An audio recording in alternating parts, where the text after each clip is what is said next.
Namaste and Swasti. Welcome to the North America Swastik Leadership Conference. I'm Ragini Sharma, an advocate based in Toronto, Canada. My co-MC today is Teial Shah. She is the Joint General Secretary, VHPA, and convener, Hindu Mandir Executives Conference. Welcome to all our eminent speakers present today and those joining us online. We will begin with some peace invocations. I will first invite Teial Shahji to give the invocation from the Hindu Dharma. Thank you, Teialji, for 2-3 minutes, please. Namaste, Hari Om. Hari Om. Gajananam bhutganadhisevitam kapit jambu falsaru bhakshanam umasutam shoka vinashakarakam namami Vigneshwara pad pankajam. Om Dyo Shanti Antariksham Shanti Prithvi Shanti Rapah Shanti Roshadaya Shanti Vanaspatayah Shanti Vishve Devaha Shanti Brahma Shanti Sarveshananda Shanti Reva Shanti Sama Shanti Redhi. Om Swasti na Indro Vratashravaha Swasti na Pusha Vishwavedaha Swasti na Raksho Aristanemi Swasti no Brahaspatir Dadatu. Om Sarvesham Swastir Bhavatu Sarvesham Mangalam Bhavatu Sarvesham Shantir Bhavatu Sarvesham Purnam Bhavatu.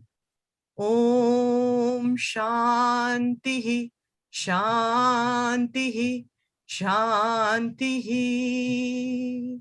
Hari Om. Pranam. Pranam. Thank you, Teialji. That was beautiful. I'd like to now invite Venerable Dr. Dhammadipa Sak, President of U.S. Zen Institute, and he was a visiting lecturer at the University of Chicago Divinity School. Swasti, please go ahead. Well, thank you. It's grateful to have opportunity given a present for this important conference arranged by the North American Swasti Leadership. I would chant a Pali text that is called Atta Visati Parita, usually translates safeguard through the 28 Buddhas.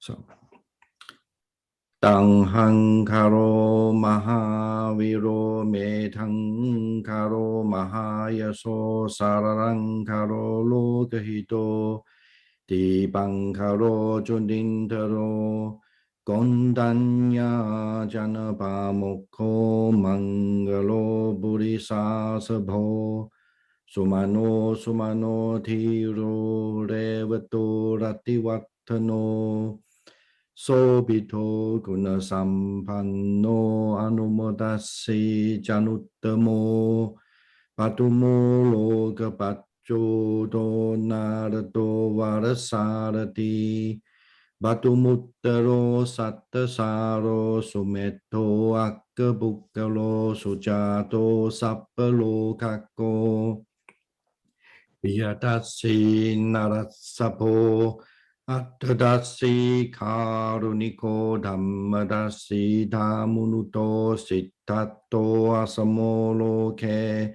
Tiso Varata Sang Varabutso Varata Sambuddho Vibhasija Anupamo Sukhi Sapahito Sattha Vesapu Sukhadayako Gakusando Sattavaho Gonagamano Ralanjaho Katsapo Siri Sampanno Kodamo Sakya Bunga Vote Sang Satchena Sinena Kandimetta Barena Cha Devi Twang Anurakantu Arogena Sukhena Jadi Attavissati Te Buddha Buretva Tatsabarami Chetva Marani Sangamang Buddhatang Sang Upagamung Etena Satchevachena Odute Jayamanganang.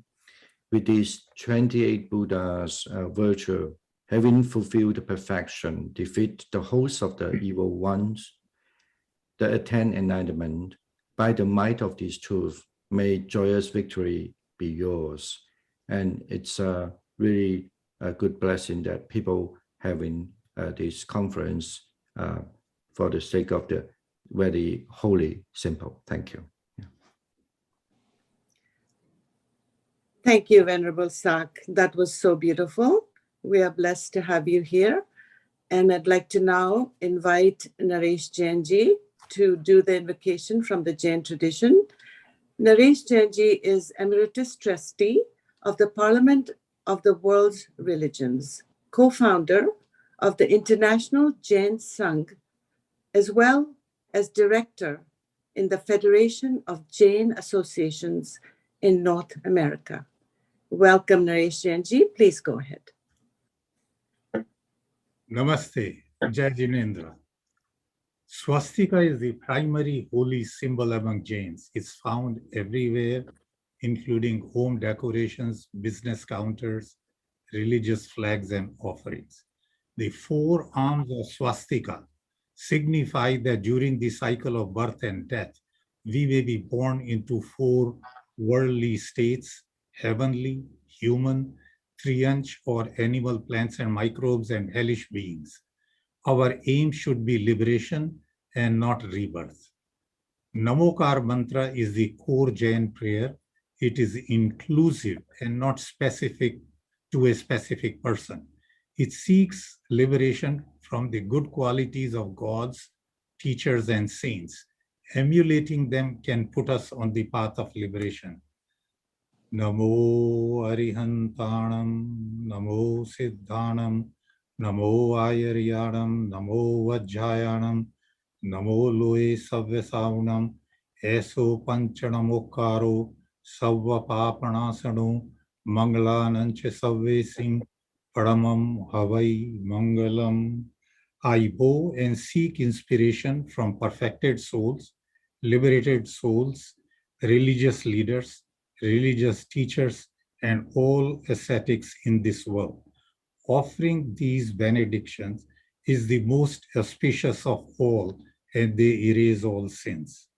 The universal blessing prayer or sutra seeks blessings for all living beings in these four worldly states signified by the four arms of swastika. Shiva mastu sarva jagtaha parhit nirta bhutagnaha doshaha paryantu nasham sarvatra sukhi bhavantu lokaha. May the whole universe be blessed. May all living beings be engaged in the welfare of each other. May all weaknesses and faults diminish, and may everybody everywhere be happy, healthy, peaceful, and blissful. Thank you. Thank you, Nareshji. That was so beautiful. Indeed, Loka Samasta Sukhino Bhavantu. We'll now move on to our speakers. We'll have 3 Hindu speakers. They will have 7 minutes each to make their presentation. I'll now invite Pujya Swami Sarveshananda Saraswati Ji from Chinmay Mission, Dallas. He was a disciple of bestowed sannyasa, Diksha, by Pujya Guruji Swami Tejomayananda in 2011. Swamiji is also the National Director of Chinmaya Mission Yuva Kendra West, the youth wing of Chinmaya Mission West. Welcome, Swamiji. Please go ahead.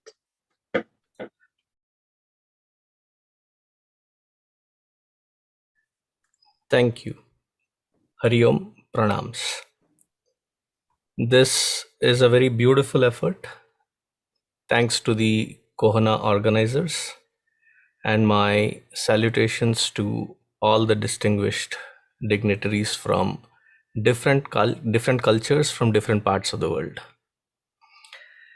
This is a great effort to bring this awareness. Swasti is the root word of swastika, which means the symbol swastika. The root word swasti means auspiciousness and well-being. May there be well-being is the meaning of this word swastika. During the World War, Hitler and its Nazi movement, when he wrote Mein Kampf, he did not utter this word, he did not know this word. It was not this symbol that which he found his inspiration in, or his movement's cause in that symbol. It was the Hakenkreuz, which he mentions in Mein Kampf. But when it was translated, you could call this as a misappropriation, probably even to distance this as far away a culture as possible from the Christian hooked cross, because such a huge massacre, genocide that happened, it would be directly linked to this hooked cross, and translating it as hooked cross would bring in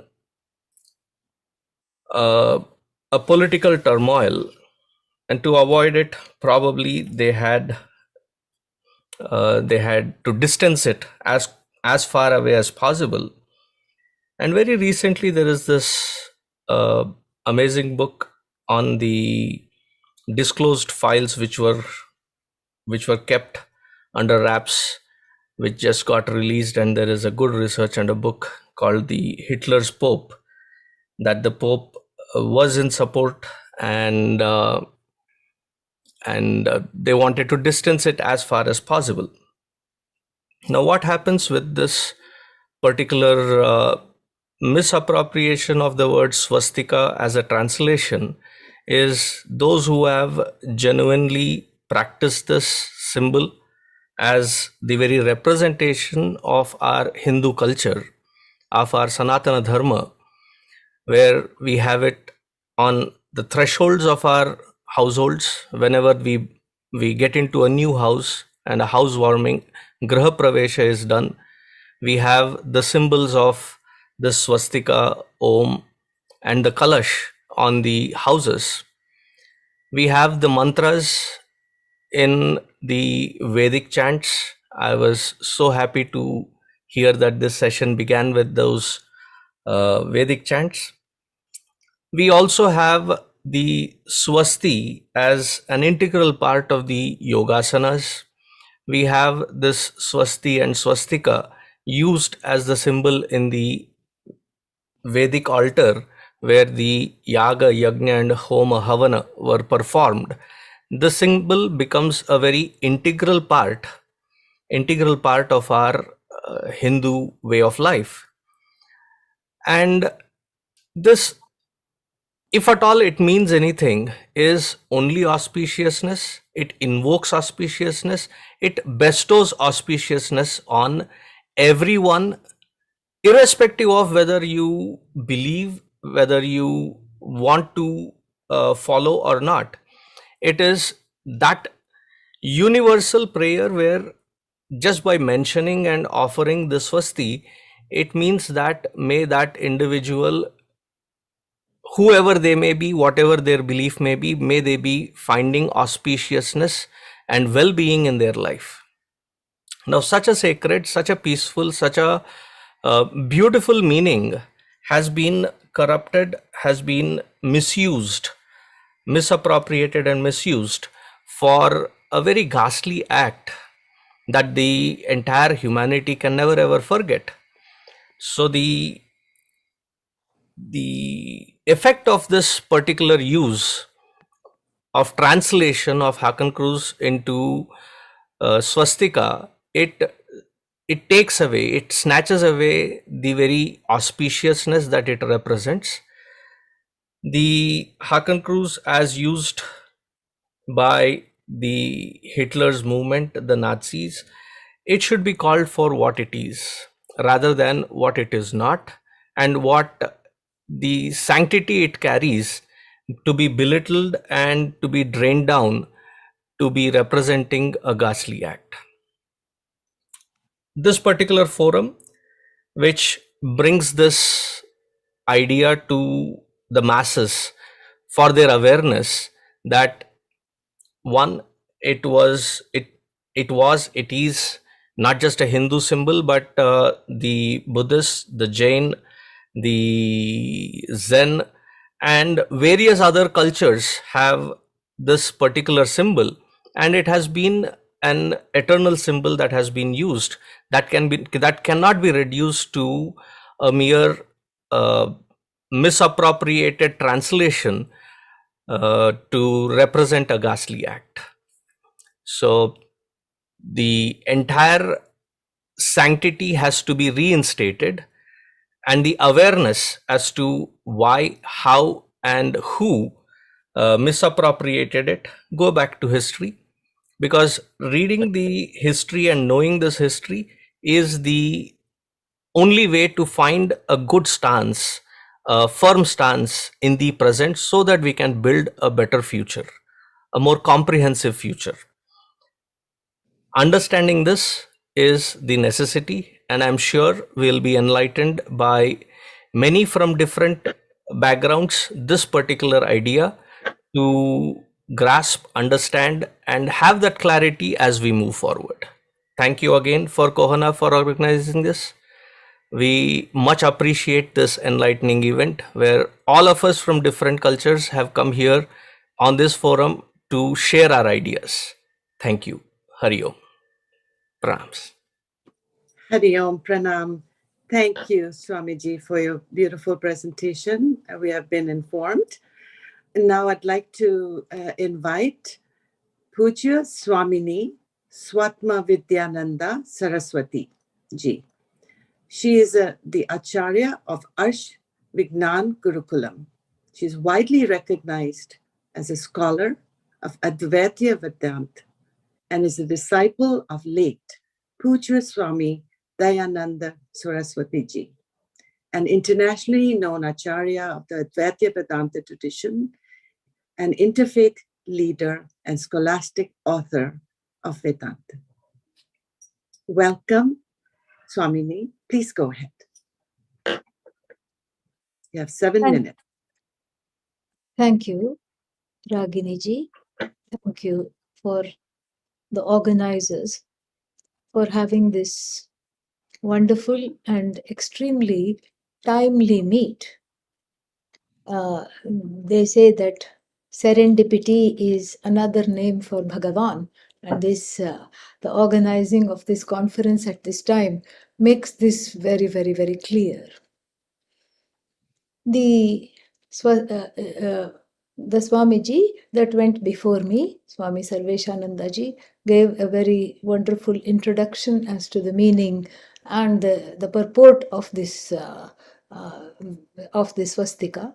To this, I would like to add that we see it as a pratika in the tradition. A pratika is a sign, as opposed to Omkara, which is a sound symbol. This symbol is a written symbol. The well-being is in that sacred geometry that is contained in the symbol itself.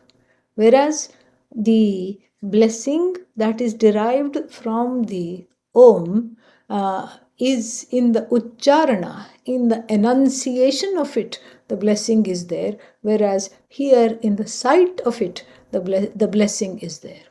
That is why it is so important to reclaim this, because it's not something, you can say swasti, but beholding that symbol itself there is some kind of a sacred energetic.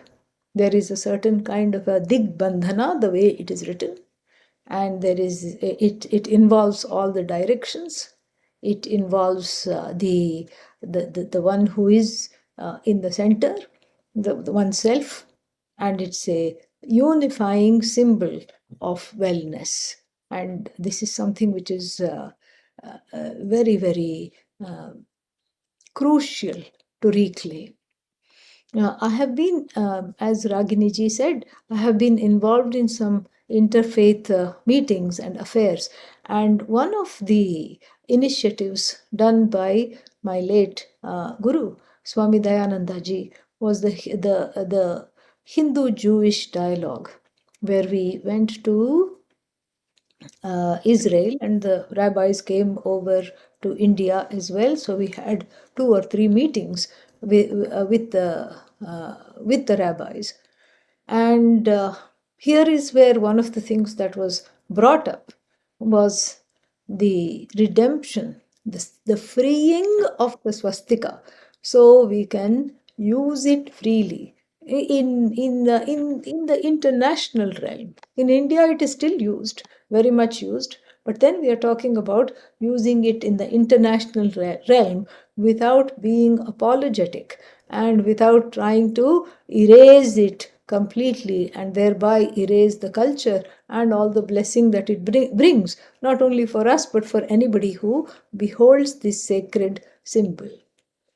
And being in dialogue with the at that time the chief rabbis, whoever were there, and other scholarly religious leaders in Israel, it gave me an idea of how deep the emotional hurts that this has wreaked, how much it has wreaked, the misappropriation of this symbol, this sacred symbol, how deep the hurts it has evoked.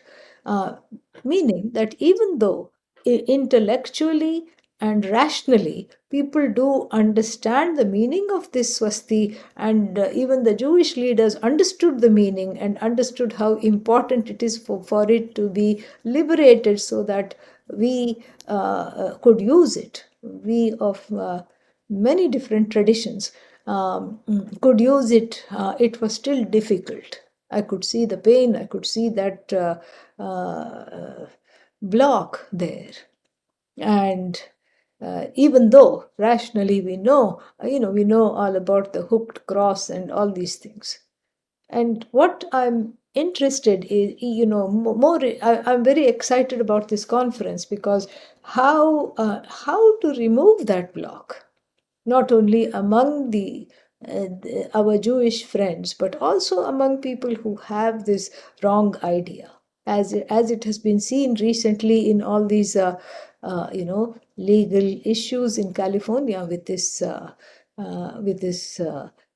initiative to ban this as a hate symbol. How do we get over that, and how to engage with people of like minds, and how to engage with people to educate on different areas, and how to spread and disseminate this message of this being a benign and in fact a blessing symbol that everybody would like to have in one's life.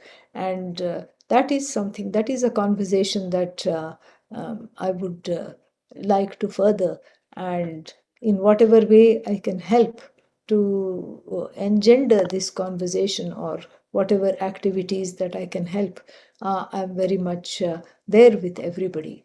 And this is basically what I wanted to say is that when we work together, there is a lot of energy behind, because it can become a movement rather than just the one person or one organization doing this by oneself. It is like the redwood tree. The redwood tree is able to stand tall, not because it has deep roots, but because the roots hold on to the roots of other trees. So this way, my prayer and my wish for this conference is so that we hold on to one another and derive strength and stand tall, and once and for all work together to rid all the misconceptions around this most benevolent and sacred symbol and liberate it for the use of humanity. Thank you very much. Om Tat Sat. Thank you. Thank you, Swamini ji, for your beautiful words. You spoke from your heart, and you talked about the sacred geometry of the swastika sign. And you reminded us to be sensitive to the feelings and of the Jewish community. Your presence is beautiful. We appreciate your being here.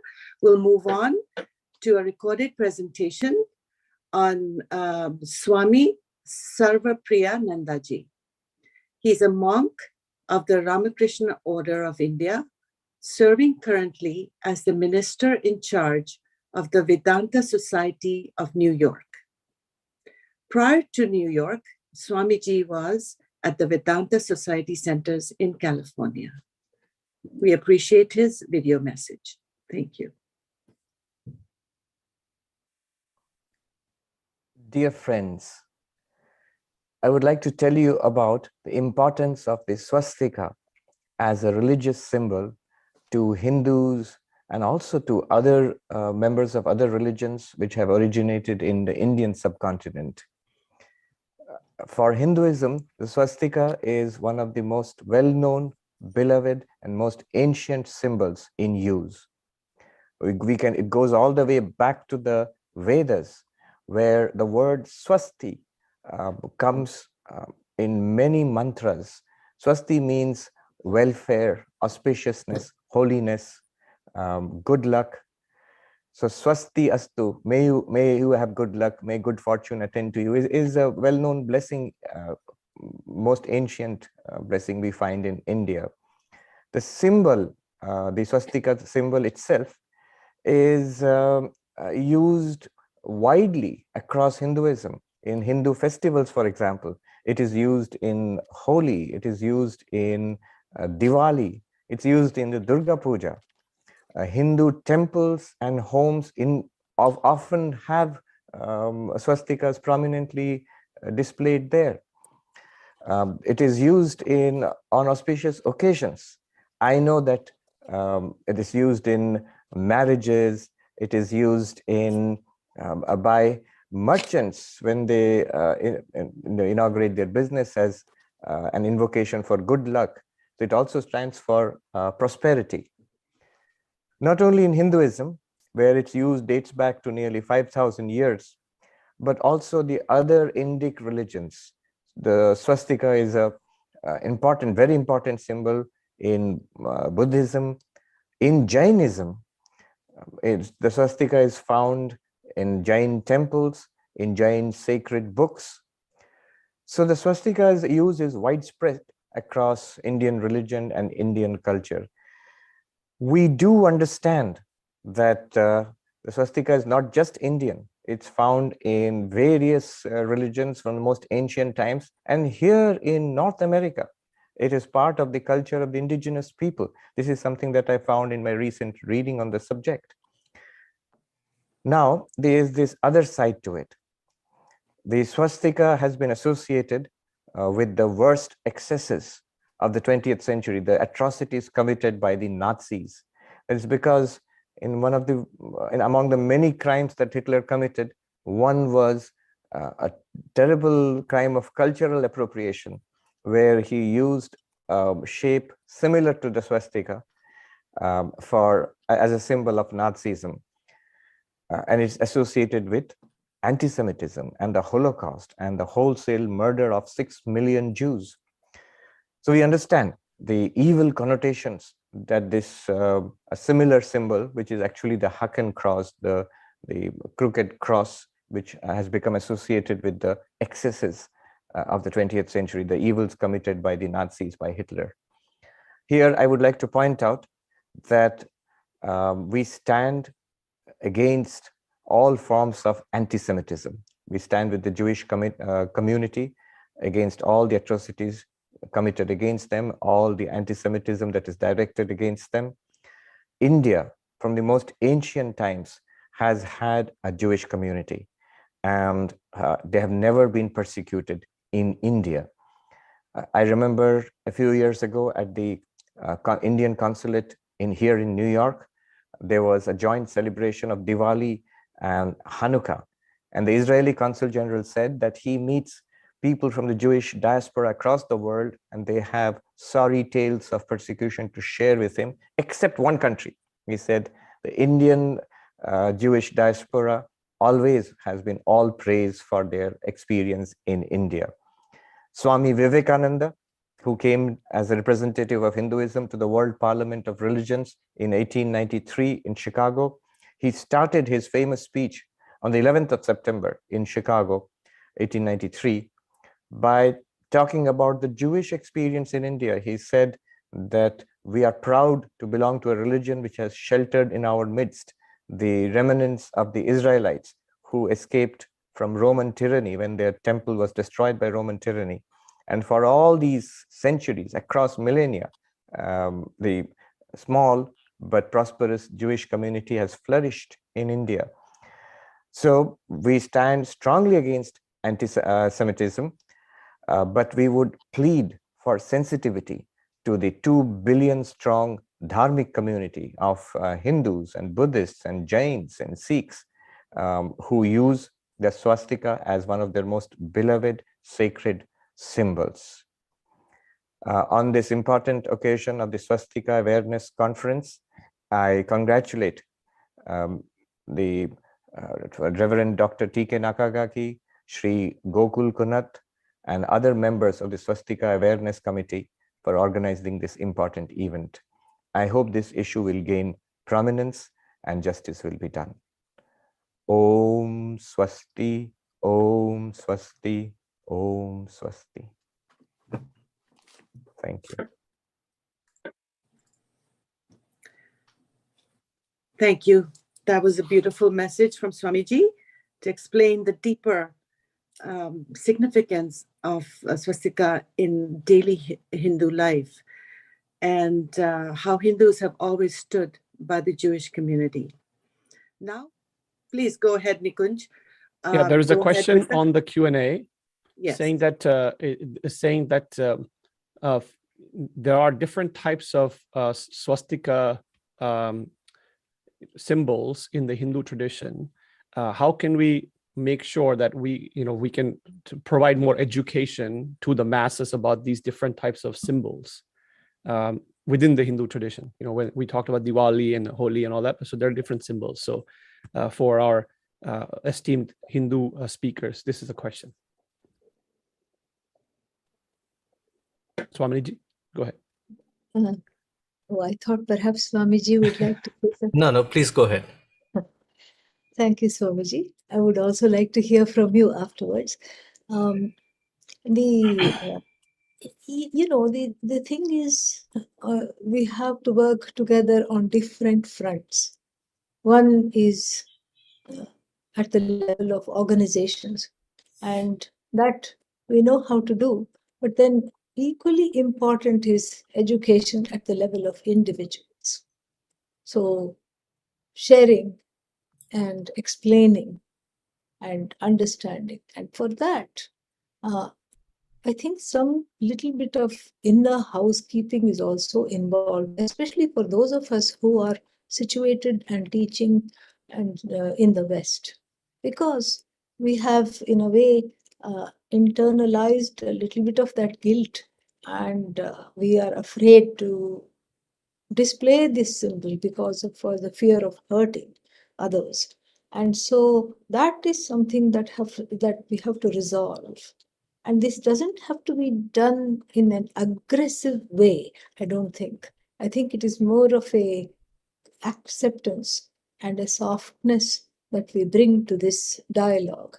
And we wear it with, we wear this symbol with dignity, not so much as pride, but with dignity and humility. And I think that somehow when we are comfortable in our own shoes, it helps others to also perhaps look at this slightly differently. Swamiji? Thank you. That was beautiful. Along with the dignity that Mataji was saying, I think to be unapologetic and to never be defensive in using this swastika. And for that, I go back to the same point that Swamini Amma was mentioning, is to understand something, we need clarity. Clarity brings in conviction, and that conviction brings in the dignity with which we carry it. Therefore, the best way is to educate oneself within, as well as to educate others that there is definitely a cultural misappropriation that was done during the translation. With what I have studied and what I have looked into, nowhere in Mein Kampf that particular word swastika ever occurs. It only occurs in the translation of it. So it was either a wrong translation or a misappropriated, calculated translation. Whatever it may be, it has been associated with these other cultures as far away. So that part of education has to be given, and both inside and outside. And we can humbly plea to the group of people that have been devastated with that particular symbol and what it represents as used by Hitler. And probably we could also stake a claim saying that it was only in the Indian Bharatvarsha, the Indian territory, where the refugees that had come in from those lands were never tormented, were given the most beautiful acceptance.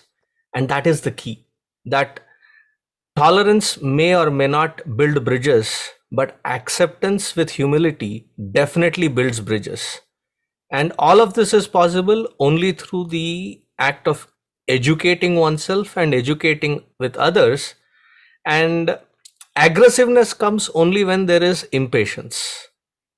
And impatience usually is a sign of lack of understanding. So tying it back again, education, clarity, conviction, and with dignity, both inside and outside, is the only way to build that acceptance, which builds bridges between communities, cultures, and we can proudly claim the universal brotherhood amongst all the different cultures that are practicing different faiths. I think I'll pause there. Wonderfully put. So a question for both of you now.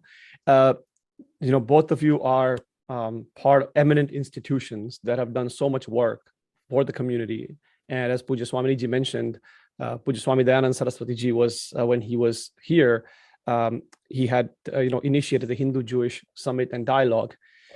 What can both of the institutions do to further those dialogues? Because that was many years ago. So now it's time to have maybe another dialogue, and with new understanding and new information that has come to the fore. So your thoughts on what can we do now, and both of your institutions can contribute to that, just like that other temples, etc. What should they be doing?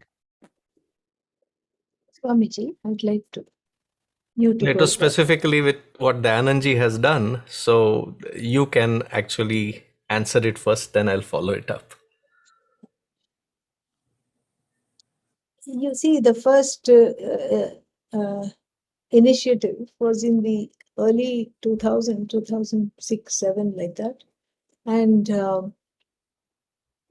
it was a lot of work, very rewarding work.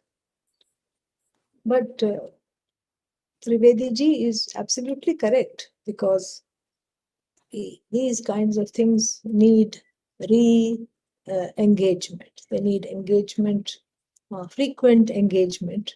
And also, if we look at the Israel right now, lots of things have changed. Many things have changed, including the leadership and what kind of people that we are appealing to. Because one of the things that was raised in this series of conferences was that the rabbis were asking all of us. The rabbis were asking all of us that this is a excuse me. I'm in a conference. I can't talk right now. So this was talked about by the rabbis. The rabbis said that why are all our people going to you? This is what was asked. Our youth. Why are they, in other words, becoming Hindus? They are they are all attracted to the Hindu philosophies. Why are they doing that? And we said, I was one of the delegates there, and we all said, the answer to that is best known to you. We cannot comment on that. And so why are the youth interested in Buddhism and interested in Hinduism? And what is it that you have that is attracting them? And we said, you know the youth and you know your culture the best. But one thing is there, one thing we can say is that we have to change with the times and make it more, make whatever we are teaching much more pertinent and inclusive. And perhaps that is what the youth find liberating in the Buddhist tradition and in the Hindu tradition. And so, that made me think now, in the context of this conversation, that we can make a headway, perhaps if we engage the youth of these communities to take this conversation further, because after all, they are the leaders of the future. And any kind of a renaissance there and a transformation there, this is why it is very useful and helpful to engage the youth. Swamiji. I think along with the youth, it is, I look at it as a multi-pronged approach where there is the past, present, and the future. When I say past, present, future, it is the adults, then the present is the youth, and the children who are the future. All these three forefronts have to be educated. A dialogue must be encouraged, and unabashedly teach and let them know, let them have the awareness of what is the purpose, what is the meaning, and how one needs to, with dignity, stand up for what belongs to or what represents our tradition.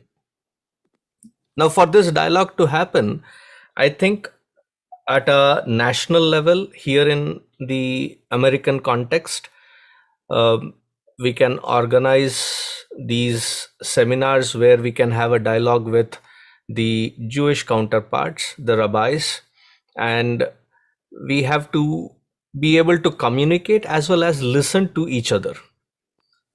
And we could probably even invite the local chapters of several Jewish community into the Hindu temples or the ashrams that we have, where we can continue this dialogue so that they can understand our pain when our swastika has been misrepresented, mistranslated, and surely they would understand and appreciate, because who else can better understand the pain of something that we are going through, of those that they themselves have faced as a community. So when this dialogue is ensued, we can make sure that all three generations need to be educated.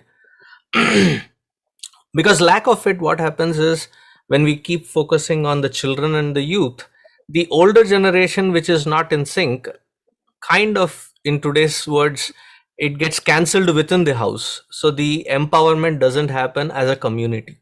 So when all three generations get to hear, get to understand, get to educate, and have this dialogue with the counterparts at a national level as well as at a local level, I think the bridges can be built and an understanding can be resolved as quickly as possible.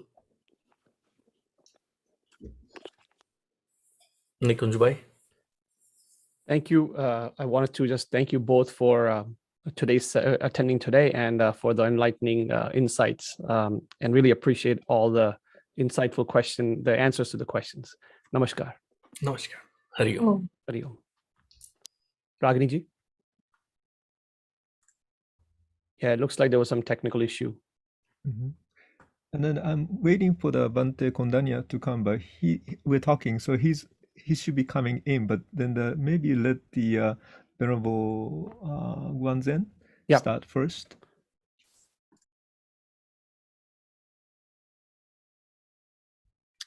Hi, good morning. Okay, you're gonna start. Maybe sorry, but I guess yeah, we lost the MC. technical difficulty. Yes. Thank you so much. Yeah.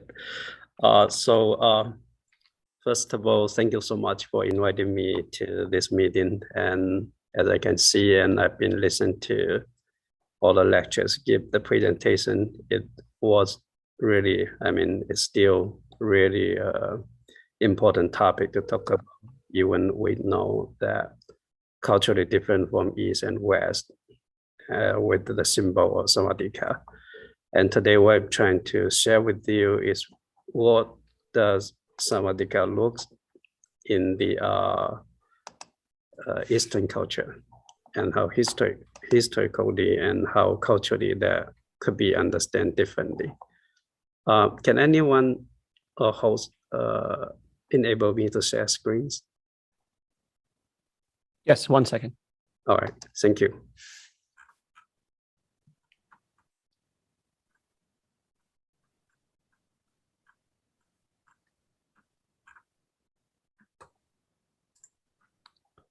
Just bear with me. All right, take your time.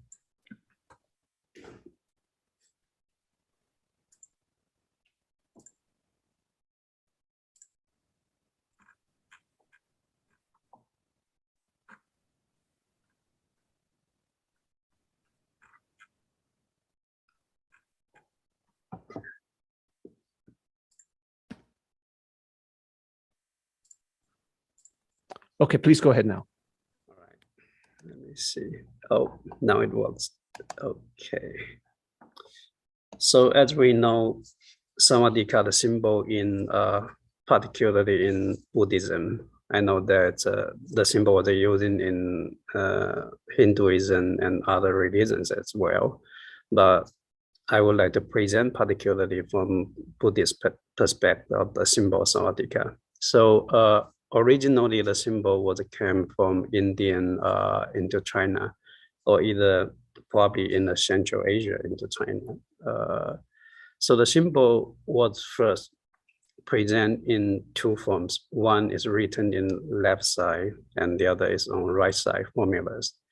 But around the late 7th century, the symbol was basically officially written as a turning to the left side. That was officially given order by Empire Yi, who Wuzetian during the 7th century. And here we should see that in Buddhism, the symbol of Samadhika has, from the religion perspective, it has the meaning of turning Dharma wheels and enlightenment. And that's why we see the symbols usually we present with the Dharma wheel, and under that it's a lotus flower, which means purity and for the enlightenment. And this symbol for religion's purpose or religion's practice purpose, it's also used in Buddhism for statues, for Buddha statues. So the picture I present here is from Wuxi Linshan Mountain, we call Holy Mountain, in Wuxi Jiangsu province, Wuxi city. So as we can see, the Buddha Sakyamuni statue standing here, we really can see the symbol Sawadika with left writing presented in this statue on the chest. And also we see the symbol was on the other statue in Hong Kong, Tiantan, Baolianshi Tiantan, Dahuo, we call platform for heaven in Baolian Monastery in Hong Kong. So we see the symbol was also presented and was basically presented in these statues, the same location on the chest. So in Buddhism, we know the symbol of Samadhika was using or was presenting as a symbol turning Dharma wheel and enlightening. So through the Chinese history, we know Buddhism has a wide influence, not only to the common people's life or mass life, but also it deeply or strongly influenced the royal families as well. So here, the picture I present to you is a symbol for auspiciousness, peace, harmony, and unity. And it will demonstrate in buildings, which was built in 18th centuries earlier. And in the royal family's palace, we call the old summer palace, or Yanminyan. So this building was was built in 18th centuries and present as one Fang Anhe. It means peace and harmony to all directions in the country, and as a symbol unity for the whole country to be. Then we also see before World War II in China, there's a rock cross group. They used the symbol of Samadhika instead of the cross. So that was before World War II. And so we can see the symbol of Samadhika from Chinese Buddhist perspective. It was used as a turning Dharma wheel for enlightening. Also the presentation of the Buddha's enlightenment. And for the common people or society to use the symbol as pieces, peace, harmony, and unity. And this also was used by Red Cross group as a symbol to serve, or the symbol of good before World War II. And then what we see changes is that after World War II, Red Cross changed that symbol Samadhika into Red Cross. So that was the effects and aftermath of the World War II. People look at this symbol as evil or as something that relate to Holocaust. 6 million people or 6 million Jewish were killed, murdered during the World War II. So historically speaking, in East, after World War II, it was also affected. People look at this symbol has a negative meaning, as well as Western people understanding the symbol. But culturally speaking, people in East, for example, China or either Taiwan, Hong Kong, still look at this symbol as a symbol as peacefulness and also peace, harmony, and unity in a way. From religion perspectives, I do believe today the symbol has come into quite conflict if we look at cultures from East and West. In the East, we understand this symbol present as peace, as a symbol of peace, harmony, and unity. But after World War II, it suddenly turning into the symbol, turning into temptation, or we call evil or killing. And we also see in Asian, the symbol from the Buddhist perspective, it's a liberation and good, a virtue. So what I see is that today this symbol become temptation and evil versus liberation and good that could be people struggle with. But if you look at the religion's practice purpose, I would say originally even in Christian, they do have the symbol quite close to Swastika, but probably they present in a different way or use different names. And I would like to end with Matthew chapter 6, verse 13. There was a famous Lord's Prayer. It says, "Lead us not into temptation, but deliver us from evil." And in Buddhism, we know it is a virtue for liberation, particularly from Kamochawa's translation.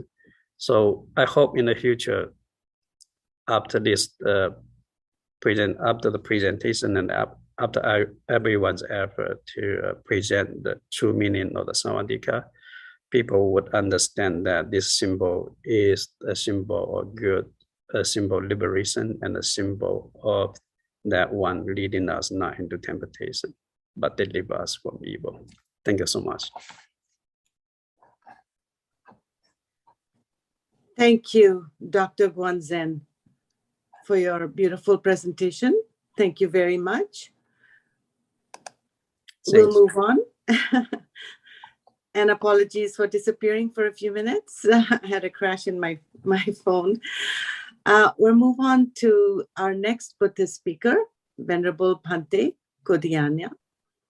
He's a Buddhist monk from Sri Lanka. He received his ordination in 1968. His monastic training is in Colombo, and he has a BA in Buddhist philosophy from Sri Lanka as well. In 1985, he came to the US to provide his services at the New York Buddhist Vihara. Welcome, Swasti. Please go ahead. You have 7 minutes. Please unmute yourself. Yes, Thank you. yes, I'm fine now. Yes, I had difficulty doing that. No problem. Good morning to all of, Namaste. good morning to all of you. Very happy to say a few words about Swastika presentation conference. Venerable Dr. Nakagaki made a real good effort for a long time to bring the awareness of this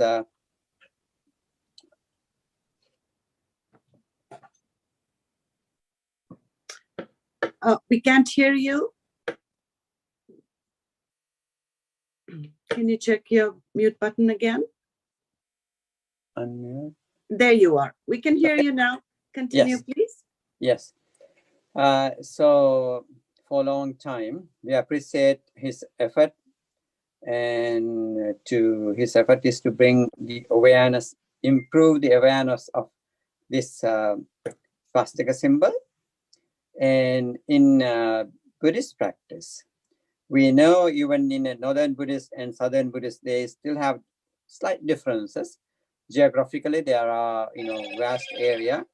So there are differences on this, using this symbol. In Southern Buddhist or Theravada Buddhist countries, this symbol, they as very auspicious, used as an auspicious symbol. They do not much use it, but what they see, that is a symbol of in the Buddhas, when we study about Buddhist art, we always speak about there are 32 auspicious symbols on Buddha's body. So especially on palm and in his soul, there are these symbols. So one of them is this, like Dharma chakra and swastika and many others, 32 of them, special marks. Out of these, this is very important thing. But this sign, this symbol is used in ancient, where we find it in ancient Sri Lanka, in our ancient kingdom, what we call as Anuradhapura. And during that time, they always used this. They used this as a symbol of good health, peace, and happiness and success. In that sense, they mostly used it in, we have found some coins, as well as they have used this symbol in front of the hospitals. Swasti is good health, well-being, happiness, or peace. So with that intention, I believe they used it in front of the hospitals at that ancient time. So something which is bringing happiness, bringing peace to the people. In a very ancient time, with the blessings of the spiritual blessings, because I believe it's not like a complicated era in that 1st century BC area. So it is, Sri Lanka was introduced to Buddhism in 3rd century BC. So from that 200-year period, so they have been using this, Sri Lanka, Buddhism came from India, of course, with all these cultural items, especially the Dharma. With the Dharma, whatever they had in India at that time, Emperor Ashoka sent it. So with that presentation, with that introduction, so people of Sri Lanka start using, start flourishing from the culturally and from the Dharma, with the teaching. So I believe with that influence, so we, very early days, if we were using this, that meant a lot for the people in the country. So therefore, I believe it's not what this Western world have the idea that they were using with. It's for the blessing, it's for the happiness, it's for the, bring peace.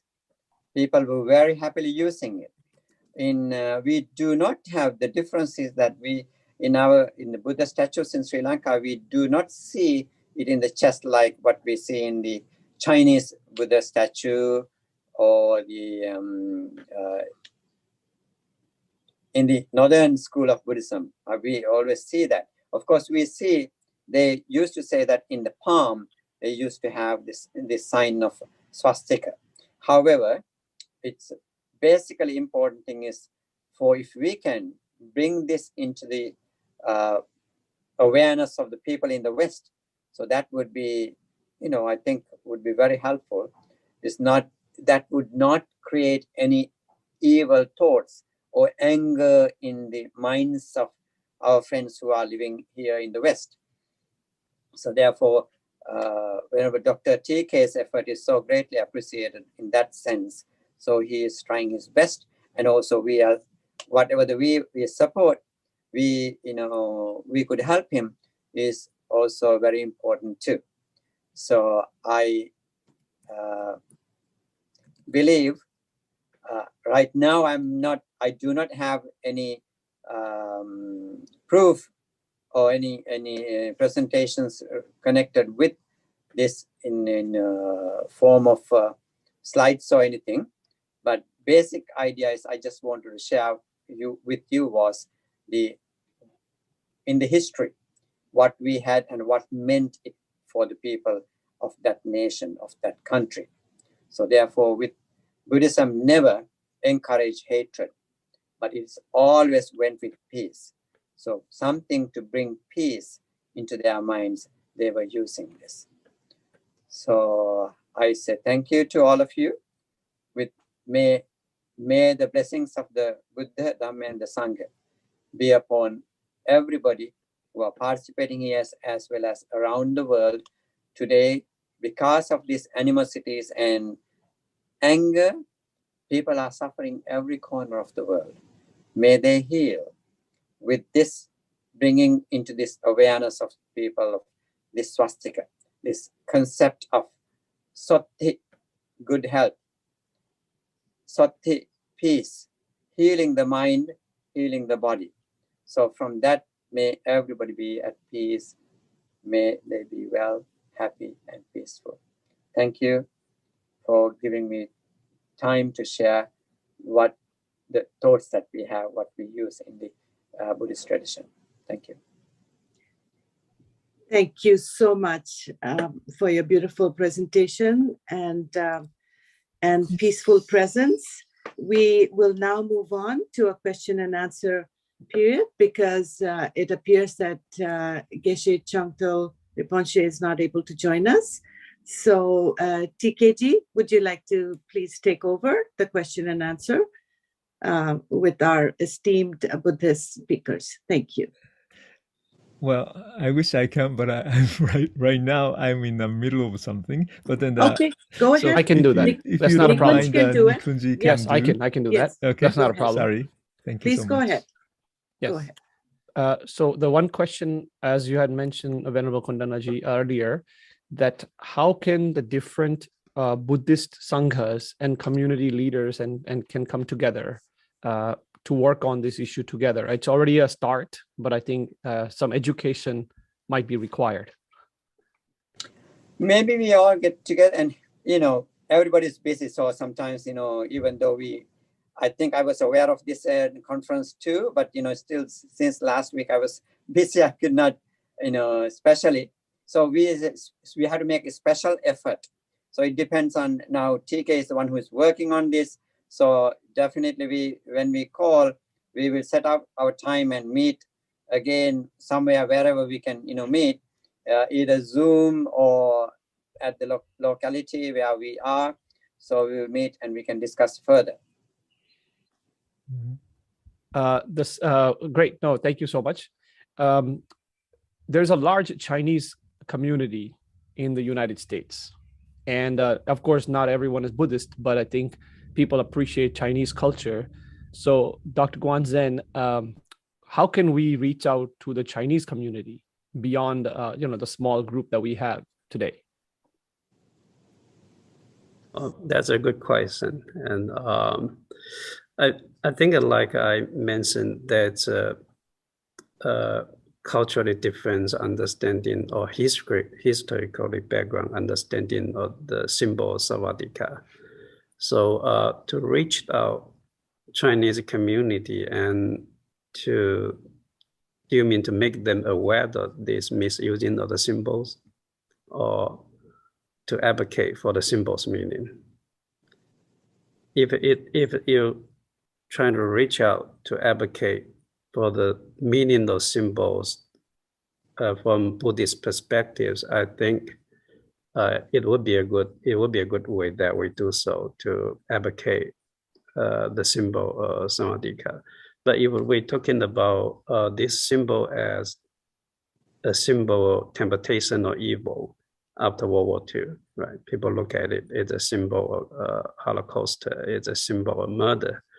Then the way of understanding from Eastern culture or from Western culture, particularly for those people who were affected by this symbol in the European countries during World War II, probably not at the same level. If we look at the true reality, we understanding how this might have from generations PTSD or feelings sadness or look at this symbol as unforgivable, murder. But it isn't probably the culturally we look at, we understand this Nazis misused it to kill innocent people, to murder those people who were innocent and did nothing wrong, but was because they are different race, right? So so it reached out to Chinese community to advocate for this symbol. I think first we had to educate them, or either we had to let them know how this symbol have affected today, especially to original agriculture, but because of World War II, it becomes a cultural symbol of the evil. That's why I think probably we should advocate in terms of education. That's why I look at it. Yeah. Thank you very much for that.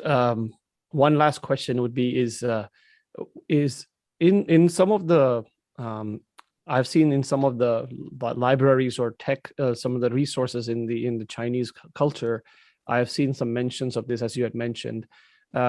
Is there like some writing? Do you have some resources that people can go to find more information online? Right. So regarding the symbol Sawadika, its history, including in the past, the beginning of the symbol, introduced into China from Indian or either from Central Asia, to the modern times. Also, especially after World War II, I think there's a handful of articles has been published in the website. If you know Chinese, just typing in the symbol or Wanzi or the symbol Sawadika, then it popped up. So the information I find it in my presentation are basically all of them are come from website. So that's where I find it. Yeah. Thank you very much for joining. I will return it back to Ragini ji. Oh, thank you. That was a wonderful discussion and knowledge on how to outreach into the Buddhist community for education. And now we'll move on to our next section, and I'll turn over to our MC, Teial ji. Go ahead, Teial. Thank you. Namaskar, everyone. I'm Teial Shah, Joint General Secretary of World Hindu Council of America, as well as convener for Hindu Mandir Conference. We are glad to be here working closely with Kohana on this very important issue. Thank you everyone for opportunity to talk to all of you. Now we are going to talk about the significance and the importance of swastika in the Jain Dharma. I would like to... my apologies, Acharya Lokesh Muniji will not be able to make it due to some issue. So we can move to the next speaker.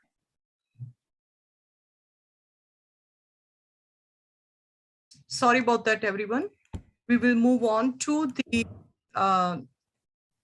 significance and the importance of this very sacred symbol, whirling log, in the Native American community. Grandmother Patricia Ann Davis is another leader of the Native American community. She is an elder of Chongtul and Jain Navajo lineage. Currently, she is an International Council of First Nations, Commissioner of Ancient Knowledge and Languages as a speaker and a member. She is also an NGO representative of the World Yoga Community to United Nations. She is an international educator who is initiated, trained, and experienced in facilitating her authentic indigenous ceremonial change process she designed for the wellness of restoration. It is cross-cultural, intergenerational, inclusive, universal in practical application, and can be translated to any language. So I welcome Grandmother Patricia and Davis, representing Native American community. Welcome, Swasti. Thank you. Thank you for this invitation to participate in the deconstruction and the reframing of the authentic spiritual meaning of the swastika symbol from its derogatory use and history. I greet everyone with a warm heart-to-heart hug from my ceremonial fireplace to the hearth of your homes and the symbol of spiritual family love. Welcome all my relatives, my spiritual family. Ya'at-e abina shik-e shidane. And Ya'at-e, the greeting is all that is good, beautiful, and true is all I speak. We call ourselves Dene, and this is translated to people and holy people. Thus I affirm, I'm a precious child of the holy people. I'm born of the Mississippi Band of Choctaw for the authentic medicine clan people of the Ye'i Dene Kachini. And you see the mandala behind me of the Antakarana, and we call that Nazi lid. And we also have that concept of the sacred self within. I am born of the Tachitni for Kia'ani, and the Kia'ani are authentic medicine clans of the Dene. We are all equally a precious child of Creator within the natural order of creation. Thus, we see that our esoteric language that you are hearing only speaks in an all-encompassing concept of oneness. And we call this Hojo. You can hear the peace and love. You can hear the beauty within and around. And thus we are using this symbol as a reminder of the creation story. The first part is everything created with a purpose in Dasya, and then everything created and placed in the four directions. In these four directions, there is a teaching place, Nilya. That teaching is placed. So today we are united in our intention to bring the unifying principles of living the loving way as a way of life in our alignment with the oneness of the natural order, to eliminate the hatred in the world by the erroneous use of this spiritual symbol. Therefore, in this special conference, we are collaborating to seek a more truthful and peaceful world based upon mutual respect and mutual understanding with compassion, love, and wisdom, and the spirit of reverence for our sacred self within each of us and within our sacred place within the universe. And thus we affirm that each and every one of us are all equally within the one supreme sole purpose of serving in the world with this unique knowledge and wisdom and genius gifts to be peacemakers. And from the indigenous lens of the Ne, we are all born in the spiritual holiness and wholeness, and we are of the light within the light of the perfect peace and love of Creator. And this is a description of this swastika symbol. It's common, how it is commonly known. However, it is an ancient spiritual symbol, and we see it in the traditional Navajo rug weaving tradition long before the German Führer tyrant leader Adolf Hitler used this universal spiritual symbol as a white supremacy and Nazi symbol to justify the genocide of the Jewish people. His heinous hate and genocide campaign was carried out in the inverse thinking system, where people believe that they're born evil with a dark side and a shadow side. There is no concept of being born into a deficient self-image in our spiritual language, the Nepazad, the spiritual words of the holy people. And this inverse thinking system is characterized by choosing win-lose and nobody wins, destructive and death-producing decisions that result in these outcomes, which we're experiencing today at a global level, in a crisis level in the global world. And it manifests as what I call the empire folly. That's a conquest mentality, using power over with brute force and deception.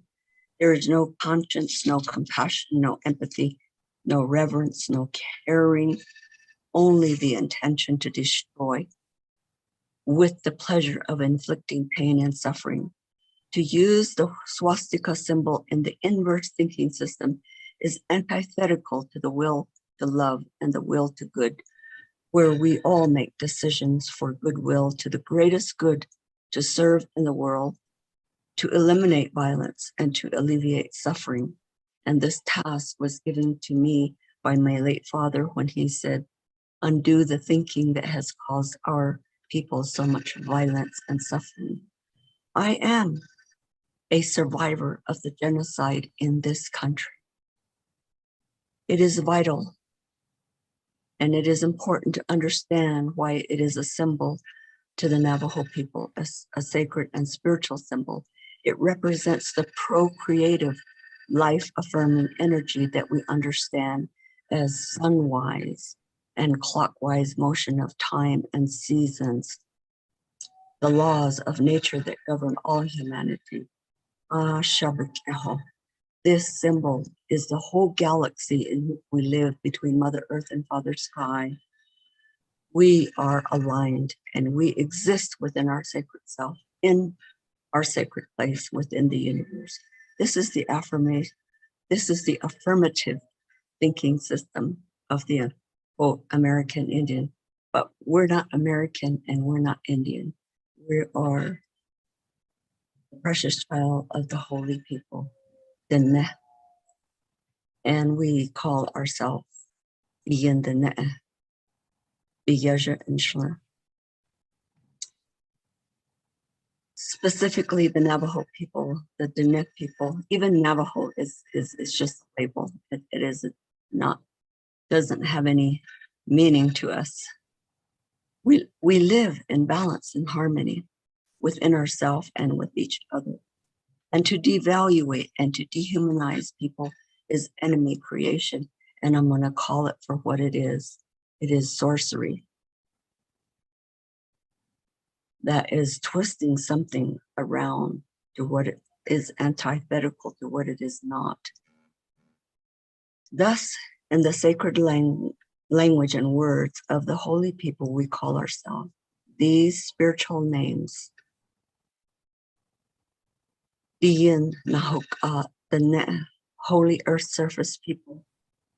Bela Ashtlai, Bela Ashtlai, 5 fingers people conveying humane beings and a precious child of the Creator within creation simultaneously. Our language and our culture affirm that this is equally true of all people inclusively. And I love to tell people that our greeting, that it is impossible to say, there's no way to say, but not you. And so each of us is of the earth, water, fire, and air. We are existing simultaneously within the earth, water, fire, and air, and no one can be outside of or separate from it. Our body is the Mother Earth, our Holy Mother Earth, 72% water, and then fire is temperature, Nishbiyan is the air, and what you call Akash, the web of life, we call Ina. And also, it is the fundamental basis of equality that I'm speaking about, of here among all people. quote, white people, red people, yellow people, black people who were born in holiness and wholeness, in our sacred self-identity with power within to have power with each other. Thus, the term race, we use the term a jewel. We are each a jewel, white shell, turquoise, abalone shell, and obsidian and jet, respectively. Thus, collectively, we affirm that we are all related. Hojo Nahasli, Hojo Nahasli, Hojo Nahasli, Hojo Nahasli. Thank you, my spiritual family and relatives.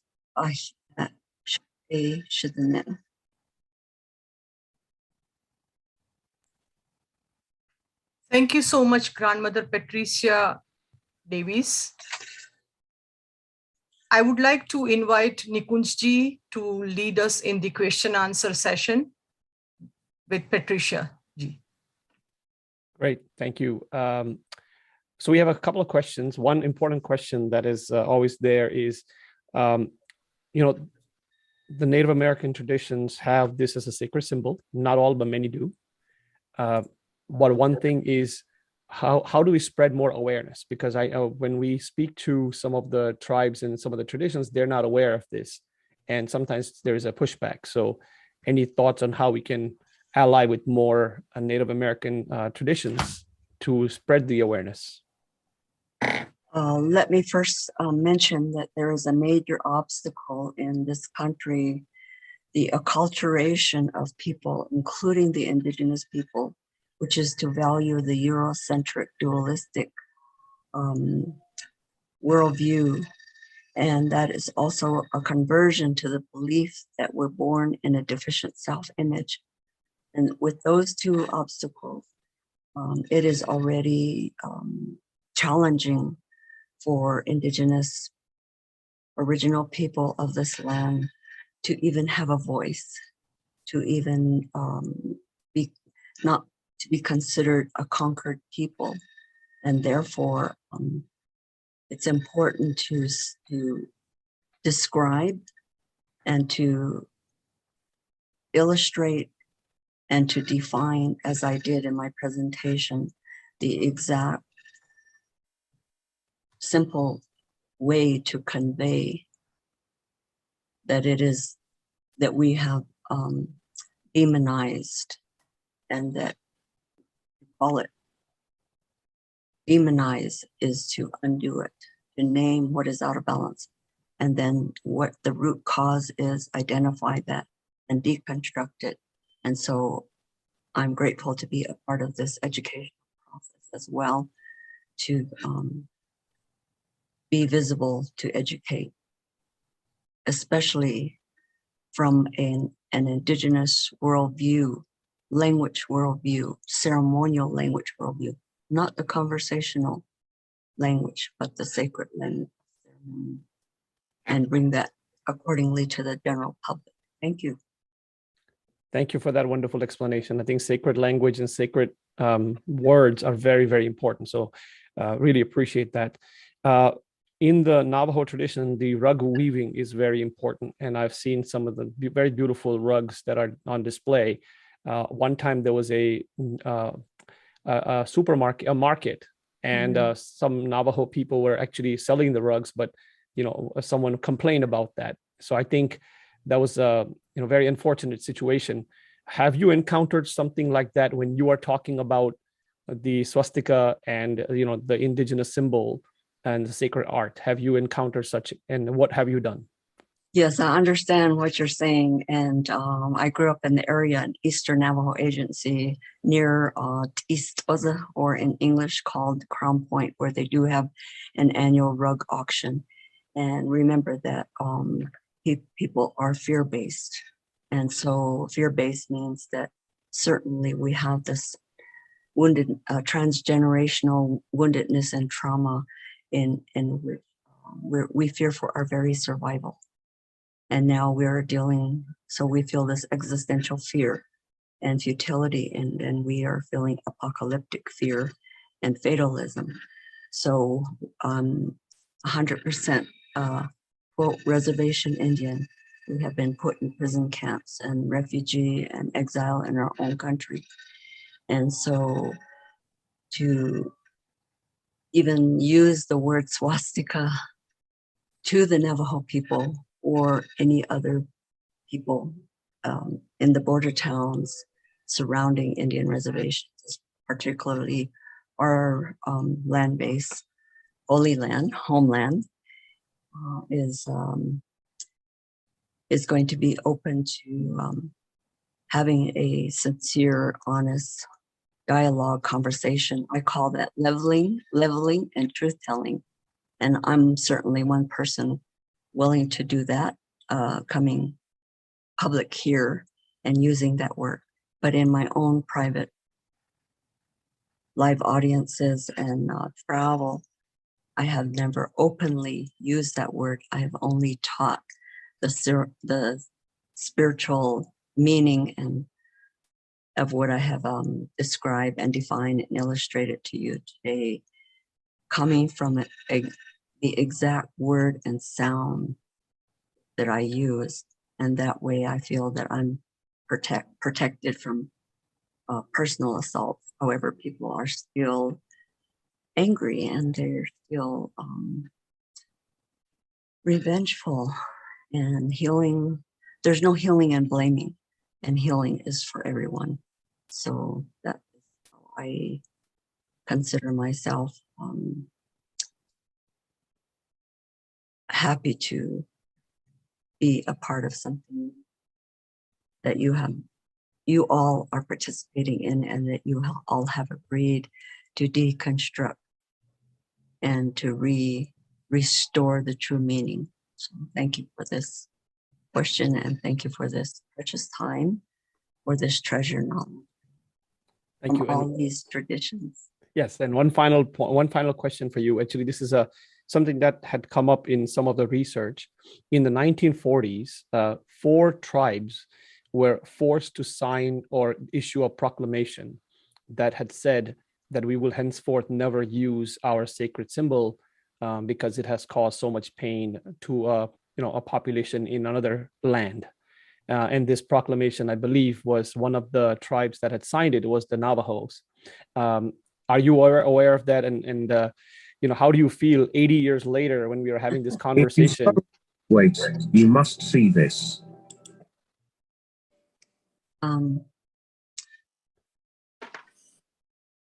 There was a slight spirit of hindrance. I can repeat myself. I'm aware of it. I heard of it. I was born in 1946, the year after the Second World War ended. And a reminder that I'm speaking from oral tradition passed from generation to generation. And that black ink on white paper that's not our language. It's not our words. And I don't know who they are. I would have to research myself. Who were these people? Surely were acculturated to the value system of Eurocentric and dualistic. And the word dualistic, it means to pit one against the other. And so I see that as perpetuating this Eurocentric dualistic concept of pitting one against the other, and for and against, right and wrong, good and bad, in the semantics of the English language. And possibly they were acculturated and converted people, which are no longer identifying with original indigenous language and culture. Does that make sense to you? Because the whole, we have been forced to, many people were forced. That's just the right, that's just the truth. They were forced to acculturate for your basic needs, even this foreign language of English here. We were in boarding school told, don't speak your language. Don't go to ceremony, don't eat your tribal food, don't completely self-negation. And then the military was, my mother was put in a dark room with bread and water until she was broken of speaking. It was a mild punishment compared to people. And so remember that the military was knocking on those same boarding school doors. Is there anybody that speaks their language? So the Comanche, the Choctaw, quote, the Navajo, the Diné people, and other tribes were recruited to, and our language is not a code, our language is a spiritual language. I'll end there.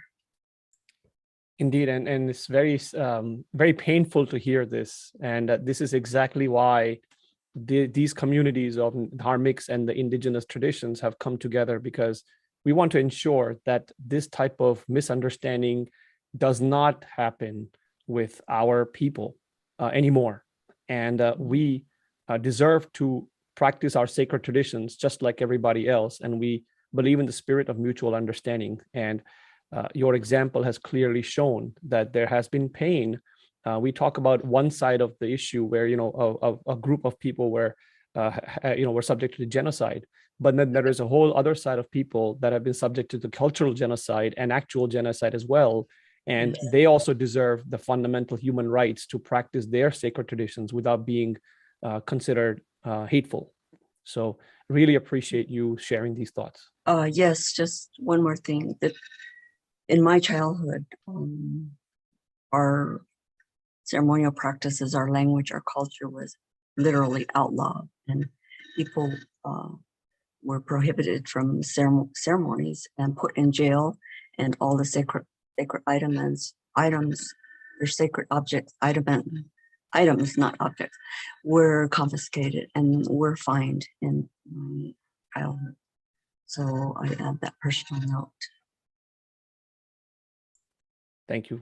Teialji, go ahead, please. Thank you very much, Grandmother Patricia, for very insightful and wisdomful talk and a session on Native American traditions and its significance and correlation with swastika.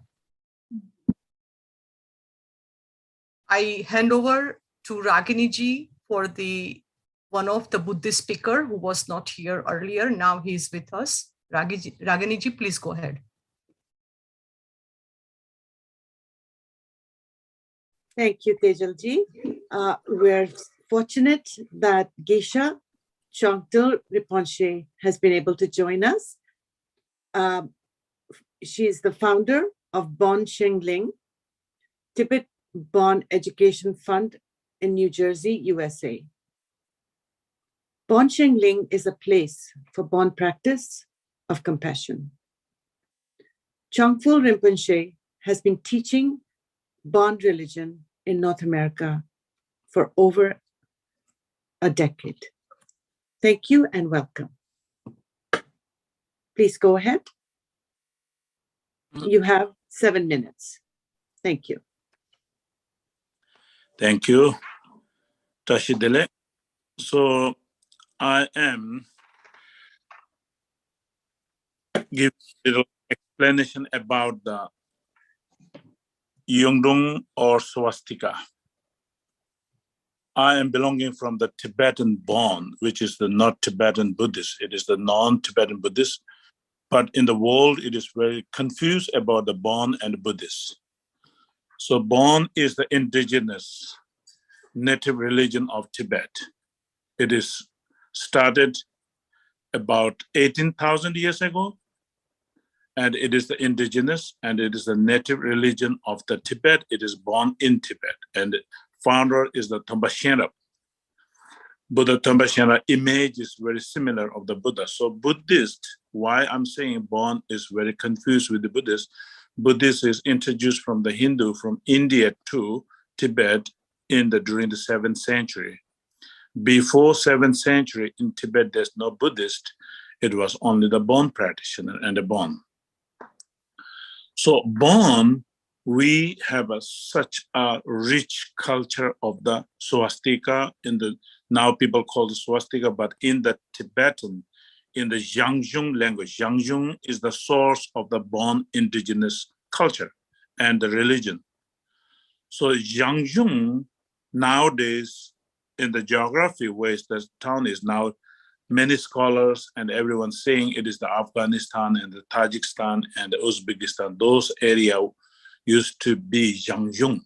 So however, who is the founder of the Bon, Tonpa Shenra, when you see in the Bon monasteries, it was very similar of the Buddha, but it is totally different. So when Bon Tonpa Shenra, who is the founder of the Bon, came to world, he brought first off, when he landed into the Yangjung and this world, he came through the 9 different layers of the stretch. That is in the Tibetan we call the Yung Dung Gu Tsek. Yung Dung is the swastika, and the good segments is the 9 layers of the swastika. So when he came into the world, he came through the 9 layers of the swastika. And also when he announced his culture and his religious into the world, it called the Yung Drung Bon. So short way is the Bon, B-O-N, but full name is the Yung Drung Bon, Y-U-N-G-D-R-U-N-G. Yung Dung is the name of the swastika in the Tibetan.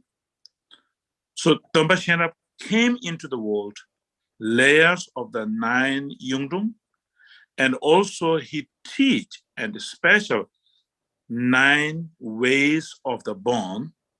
9 ways of the Bon, it was translated into some collected from the teaching, and it was collected in the 1970s by the Dr. Snellgrove. That is the first in the modern language, introduced in the modern language from the British scholar. So Yung Drung, or nowadays it is very difficult for us to using a swastika. In the modern language or the English language, we can say eternal truth. And the direction is totally different direction than which is the Nashi use. And in our system, Yungdung is the very powerful base of the foundation. Whenever you using our rituals, whenever you do meditation, supposed to be during the meditation, you have to sit on the sitting on the, sometimes in the lotus, but imaging on the Yungdung. So you have to sit on the Yungdung. And also into all the 7 chakras, turning into the eternal power, which is the Yungdung. So it is so deep into the Bon teaching and the Bon religious. We always, our symbol, like for my Bon Shinning, you may see on the website, in the Bon Shinning logo, which is the design of the Yungdung. But it is same idea now, is all we are discussing about that. When I created this logo, it was not easy to build into this type of the Yungdung, so I made, our teaching is the design of the Yungdung, swastika, but also it is very deeply with the 5 elements. Mostly nowadays, modern people, they're talking, Bon is the very shamanic, and Bon is the native, and it is the shamanic. As a shamanic, part of the shamanic, we do have a lot of deep about the 5 elements. So 5 elements are within the colors. So I turn into the very hard into the world to showing a Yungdung or the swastika. I turn into the east swastika. Petal is like a white, and the green and the red and the blue, and the central is the yellow color. That is the idea of the main basic is the Yungdung, and the Yungdung hard to showing into the world. Then it is the time to show the Bon, because I'm belonging from the Bon and I'm belonging from the Yungdung. So I need to show in the different way people cannot really like objecting into the Yungdung. So, but in the energy way, I can show what is the energy of the Yungdong. So I put into the 4 different colors, and the central is the yellow. So it is. Yungdong is the very powerful, and also you may able to see in this picture, this is the we are always into the bond system. We always have a Yungdong. These are the Yungdong culture. And as you can see, all are in the different colors, but the design of the Yungdong in the counterclockwise. So that is we have a deep culture of the Yungdong. Whenever we build a temple should be layer design on the Yungdong. And on the top of the temple, it should be also very much energy holder of the Yungdong. So in the rituals, we have to ourselves turn into the Yungdong. It is very important, and it is very, very deep connected. But now everyone we are discussing about it is very difficult to just bring out. And even like yesterday, you can see on the news that all the Yungdongs are now showing and headed for so all these things. And we had also very difficult because we, in our system, we need to make a necklace of the Yungdong design. And one time, our Geshe, our Rinpoche was crossing from India we live in India, and I grow in India. I study in our Tibetan monastery, Bon Monastery, which is the headquarters of the Bon. After 1959, we in the northern India, in the Shimla area.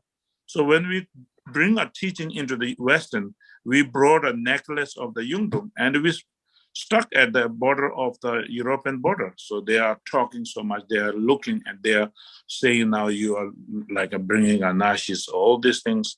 So we had also that kind of the very much difficulties time, and all about that. So now I'm totally want to bring a wisdom of what is the ancient Yungdong for the spiritual and the human nature, and the deep of the energy wise. It's not anarchy, but how we can explain that we have to do in the team and TK Nagani, he invited me, then I'm really appreciate for him, and also everyone who joined here. We need to bring a wisdom of the Yungdong through the different cultures into the universe to understand of the world. Thank you. I think this is my time. Is there any questions? Thank you so much. Geshe, that was absolutely incredible that you have told us about the Yungdong, and that your tradition is an indigenous tradition. And listening to grandmother, previous speaker, we can see the common bond that Sanatan Dharma and indigenous is the indigeneity and our common experience of colonial. So this is very enlightening. Thank you very much. I will turn back over to Teial ji to continue with the rest of the program. Thank you. Well, Nikunji can ask some questions if he wants. Sure. Sure. I think that Tibetan tradition has been, again, misunderstood, as you had mentioned with the Yungdong. Again, in New Jersey, there's a large, Hindu and Buddhist population, as well as yourself. How can we work together in New Jersey as well as in New York to bring more awareness of this, and then spread it more widely in California and other places? Yeah, from my expect, the best way is, of course, we have to have many scholars and many university scholars, because university scholars and teachers are the source of the more modern and more children's and the more educated who wants to be education. So we need to give a wisdom for them. So from I'm asking for my scholars and my peoples that we need always conference, same like this.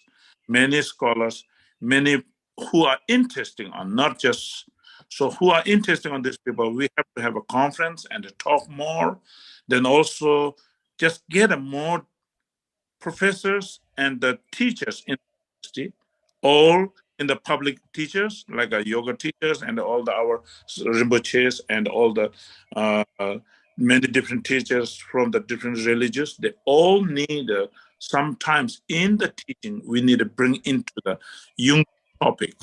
So then also within that, what is the more important? So then people knowing slow by slow, in new generation, if they understand well, then in the future, it will be more easy for us. That is the mostly main source. And in the ancient time, all the, from the Japan, from the India, all the master, when they came to, they start like this way. They have been in the small community and giving a teaching and organizing a teaching is not easy. Worship is not easy, but they put all the energy and same like this. Now we are lucky in the Zoom, but at that time, not Zoom, but everyone's really broad, as you know, everybody knows. So this is my, just really, I appreciate too.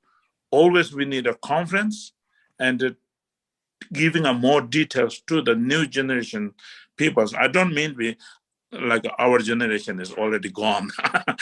We are still alive. We are the supporter. We are the pillar.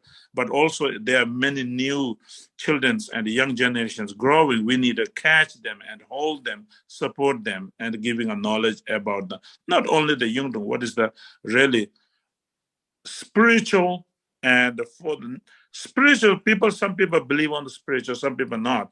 But we are within the connected with the spiritual and our life. What is important into our life? Eating food and drinking water is easy, but energy we are losing. So energy need to be connected. So how we can bring this, I always tell it to a young generation and having a lot of conference to explain them. That is my normally always explaining. Is that Wonderful. right? Thank you so much. Yes, no, this is wonderful. I will hand it back to Teial ji to continue moving forward. Swasti. Now I welcome Dr. Astarte Sellers, who was born in Vancouver, British Columbia. Profession, she has a degree in dentistry. And so far we learned about the Zen, the Tibetan, Native American culture, how the swastika is related and very well merged into their culture, their traditions. And here we are going to talk about Dr. Astarte Dale's work with man, woman related to the Sufism. Welcome, Dr. Astarte.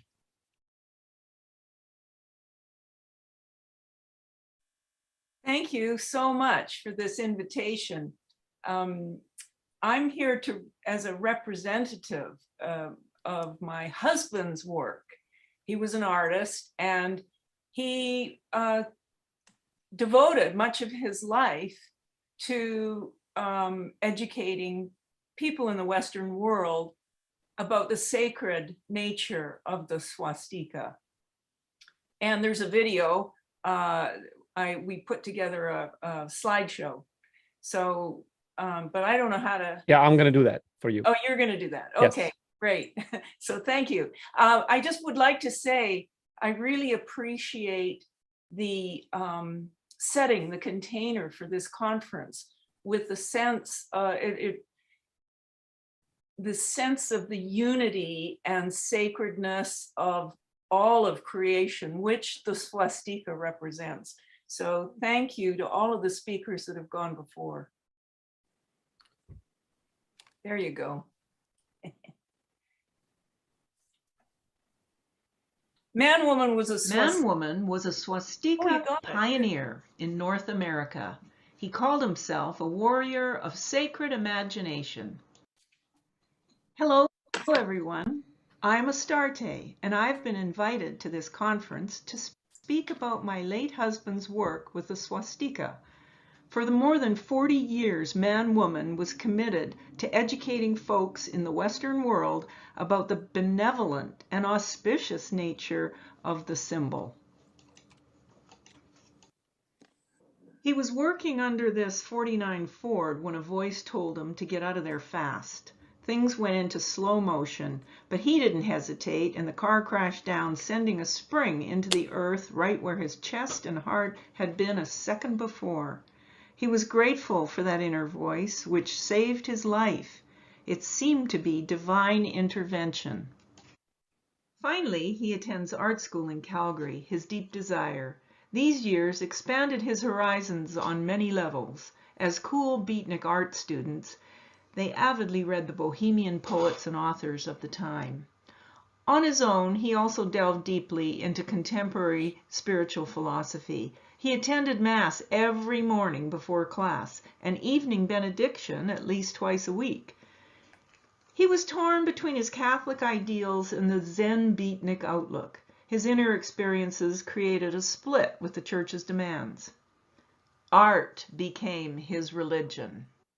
Starting February 5th, 1965, he began having experiences which were ecstatically blissful as well as terrifying. He would soar up into celestial light amid thundering sound, a rushing clamor, to dissolve into the radiance. One might suspect this was drug-induced, but recreational drugs had not appeared on the scene at this time. A furious state of creativity was unleashed. He created over 100 canvases in 2 years. When he wasn't having transcendental visions, he was having intense dreams, their effects lasting days. He felt he was going mad, as did everyone else in his life. In a dream, he was charged by a shining elder to take the swastika and redeem it. This person traced a swastika on Man-Woman's throat. He was terribly distressed with this command, since he had Polish relatives who had been in Auschwitz and bore the tattoos on their arms. Slowly, he began to learn of the vast history of the swastika before the rise of the Third Reich and accepted the mission to do as his dream suggested. From budding artist to swastika evangelist, Man-Woman was a visionary artist who followed his dreams. These were his inner guidance, the light shining on the path of his life. So what's with the name Man-Woman? Man-Woman was not a cross-dresser nor transsexual. He deliberately adopted this name. Night after night for months, he dreamt he was both male and female, an embodiment of oneness. Sometimes his body was split down the middle, half man and half woman. The people in his dreams were calling him Man-Woman. He says, "I discovered that the real me is an asexual being of total oneness that lacks nothing." He found that he could no longer sign his paintings as Pat Kemble.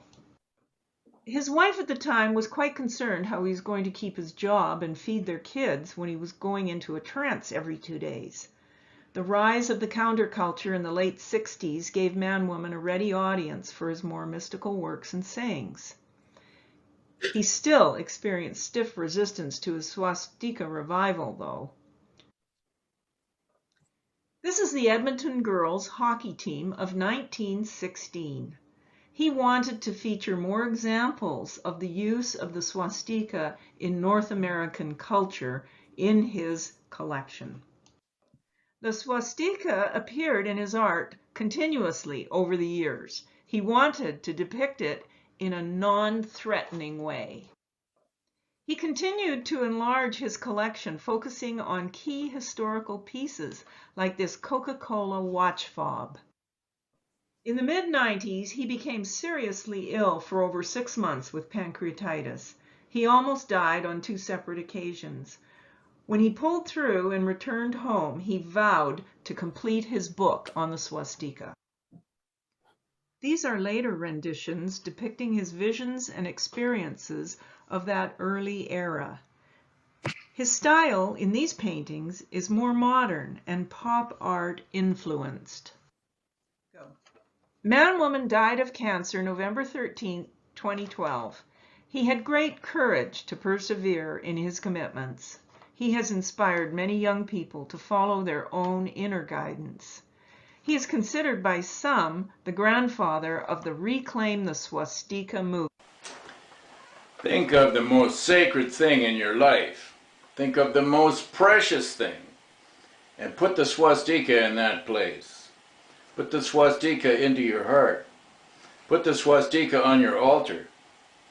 Put the swastika on the image that you use to represent God, love, peace, the cosmos. Put the swastika on the thing that makes you happy. You will begin to see what the swastika has meant to humans over this entire planet for all of our human history. For these are the places exactly that it occupied for thousands of years until the Second World War, when it fell victim to a chronic infection. I say to hell with Hitler. He didn't invent the swastika. We're taking it back.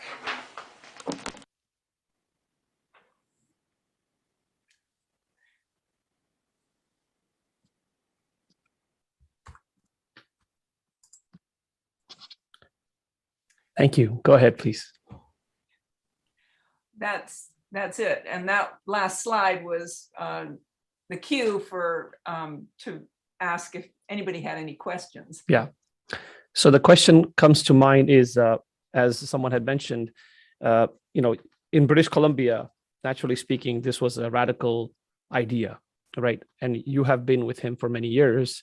Have you seen any changes in sort of locally when you start to talk about this or expose people to his work? For myself, I still live in the town that he was born in, and it's very small, and he became quite notorious. So there has been some changes locally, and that kind of reflects what was said earlier. Some of the awareness has to happen on a very personal level, a one-to-one sort of level. But just as an aside, I had a water problem out in front of our house, and we've got swastikas on the house, on the front of the house, but it's subtle. And they had to dig up the sidewalk, and when they replaced it, they had a tarp on it and some sawhorses to keep people from stepping in it. And I went out and put a little swastika in the wet cement, but I put it within a heart to kind of soften the impact. And the tarp was left there for, a few weeks. And when I went out to, when they took it away, I went out to view the result. And one of the city workers had filled the spaces in, so it looks like a little window pane. So they know about who lived in this house and his mission, but they, as a city worker, I think the guy heading that little piece of work was afraid to invite controversy. So yeah, it's going to take a long time to dispel the resistance, but it's moving. It's moving. My husband was involved with a group of young people, but they're tattoo artists, and they are plastered with swastikas, and are very much in favor of a Reclaim the Swastika movement. The only detractor there is that they aren't mainstream individuals. They're artists, they're tattoo artists. They give out free tattoos on Man-Woman's Death Day, November the 13th. They'll give anybody, there's about 300 of them worldwide, who will offer a free tattoo on that particular day if it has a swastika in it. And so they are still promoting this movement as well. And, it may not sit so well with, one of the earlier presenters said, we need to look within as well as without, and have dignity and not be aggressive. And unfortunately, people, young people that are heavily tattooed, and even man, woman, he's dealt with that all of his life. People do find that kind of an aggressive blast when they first see it. So I think the, it's been said that the young people have to be involved, and that's absolutely for sure. And yeah, it's a twisted path to come to a place of dignity, non-confrontation, and still hold your ground. That's work for all of us to do, I think.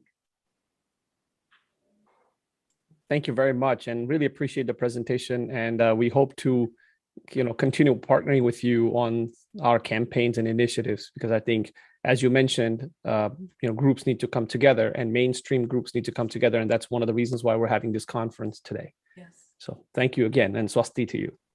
Thank you. Hazelji, go ahead, please. Thank you, Dr. Astarte. Now I welcome to play a video, Manji, which will teach us about Japanese swastika.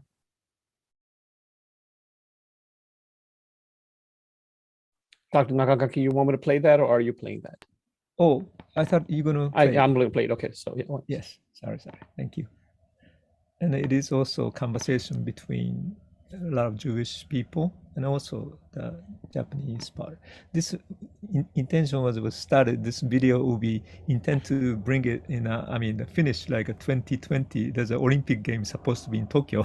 So at that time I thought we have a good idea to bring it a lot of understanding, because Japan has so many swastika, so that's why like a map and everything. So that's why when the people come, they should be able to understand. That was one of the first intention, but of course the coronavirus got all those stuff. But so some of the parts that I believe there will be some things about what do you call it? The mention about the Olympic game in this video. So ready? Yes, thank you. All right.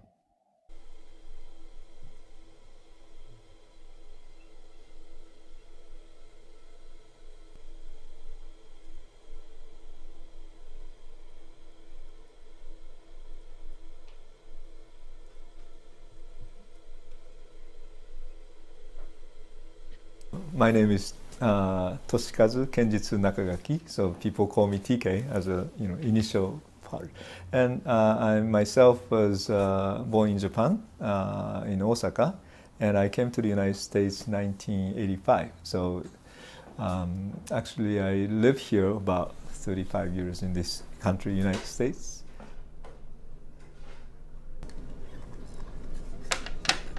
Right now, it seems like in terms of swastika or the Hakenkreuz, we just need a little more information available so that people can read and see. 一応じゃあここにあるその曼字っていうのは基本的には仏教のシンボルっていうような形で考えてもう全然問題はないっていう形。Pretty shocked to see it here, to be honest with you. I didn't expect it to be in a temple of all places, or a shrine. I think just because it has such a negative connotation. 140年ぐらい前に、関東地域の かなり広範囲の地図を作りました。その時に地図記号を定めております。その最初の時から曼字の記号をお寺に使ってございます。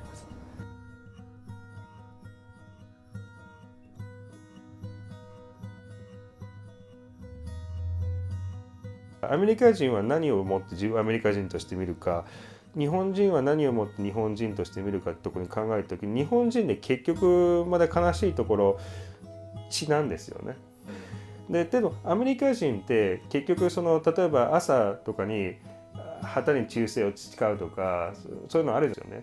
だから旗が持つ意味って多分シンボルが持つ意味多分かなり日本人とは違う感覚を持ってるから。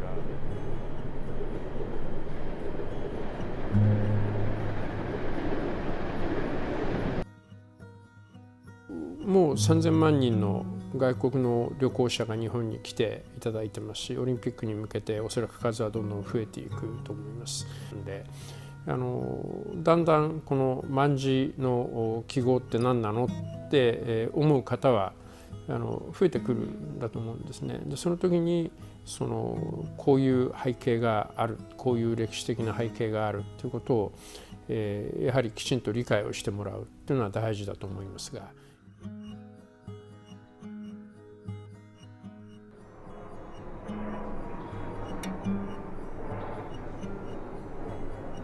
Symbols require us to be careful.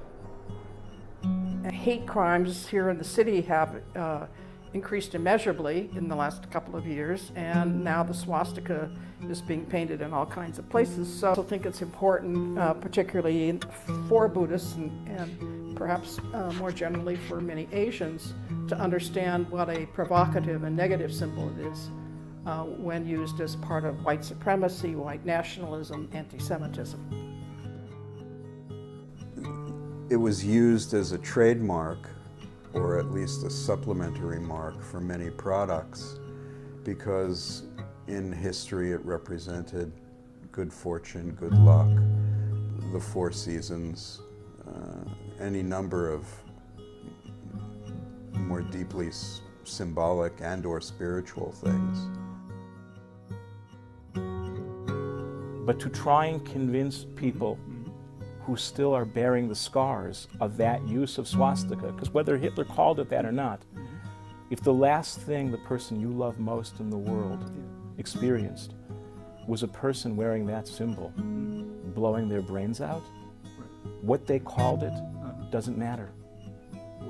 It doesn't matter. To them, it doesn't matter. And no, there's no maybe. That's the problem here. If in the end, historical reconstruction 卍を通してじゃあもう少しそこにダイアログが生まれていく、だから対話が生まれていくっていうのが一番私としては大切なことで、その平和っていうのを私はずっと考えてきてるから、平和のシンボルということはやっぱり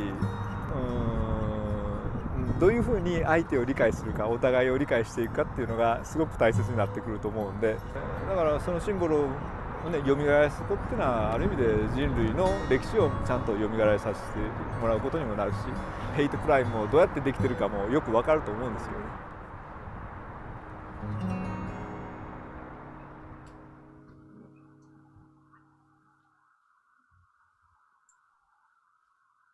Okay, that was wonderful. Thank you. Moving on to some more speakers for this conference. Now I invite VHPA President Dr. Ajay Shahji. Ajay Shahji started as a Karyakarta of Akhil Bharatiya Vidyarthi Parishad in Mumbai. He has been Karyakarta for World Hindu Council of America, VHPA, since 1984, and currently serving as the president of the organization. He co-founded Hindu Student Council and HinduNet. He is also a founder and a convener of VHPA initiative, American Hindus Against Defamation and Hindu Pact. He has been the editor of Hindu Vishwa. He serves on the board of trustees of Hindu University of America. Dr. Ajay Shah is also an adjunct professor at Amrita University. Welcome, Dr. Ajay ji. Thank you, and namaste. Thank you for giving me the opportunity to speak here. I have only a couple of minutes, so I'll make it as fast as I can. Speakers before me have been very eloquent in propounding the meaning and the importance of swastika in our Dharmic traditions. As a Jain and a Hindu, swastika is the center of my personal, community, and my Dharmabhumi Bharat's life for like over 7,000 years. But it's not just our Dharmabhumi Bharat in lands far away, whether it's North, South America, Southeast Asia, from Africa, North and Southern America, and even ancient Europe. Swastika has been considered a sacred symbol. So our estimate is that over 1.8 billion people, as in B, today consider swastika to be sacred. Just 2 days ago, I don't know how many people saw this news item, that a Hidden Valley camp, which has been going on for over 100 years, was shut down because some of the camp counselors saw the swastika symbol over there.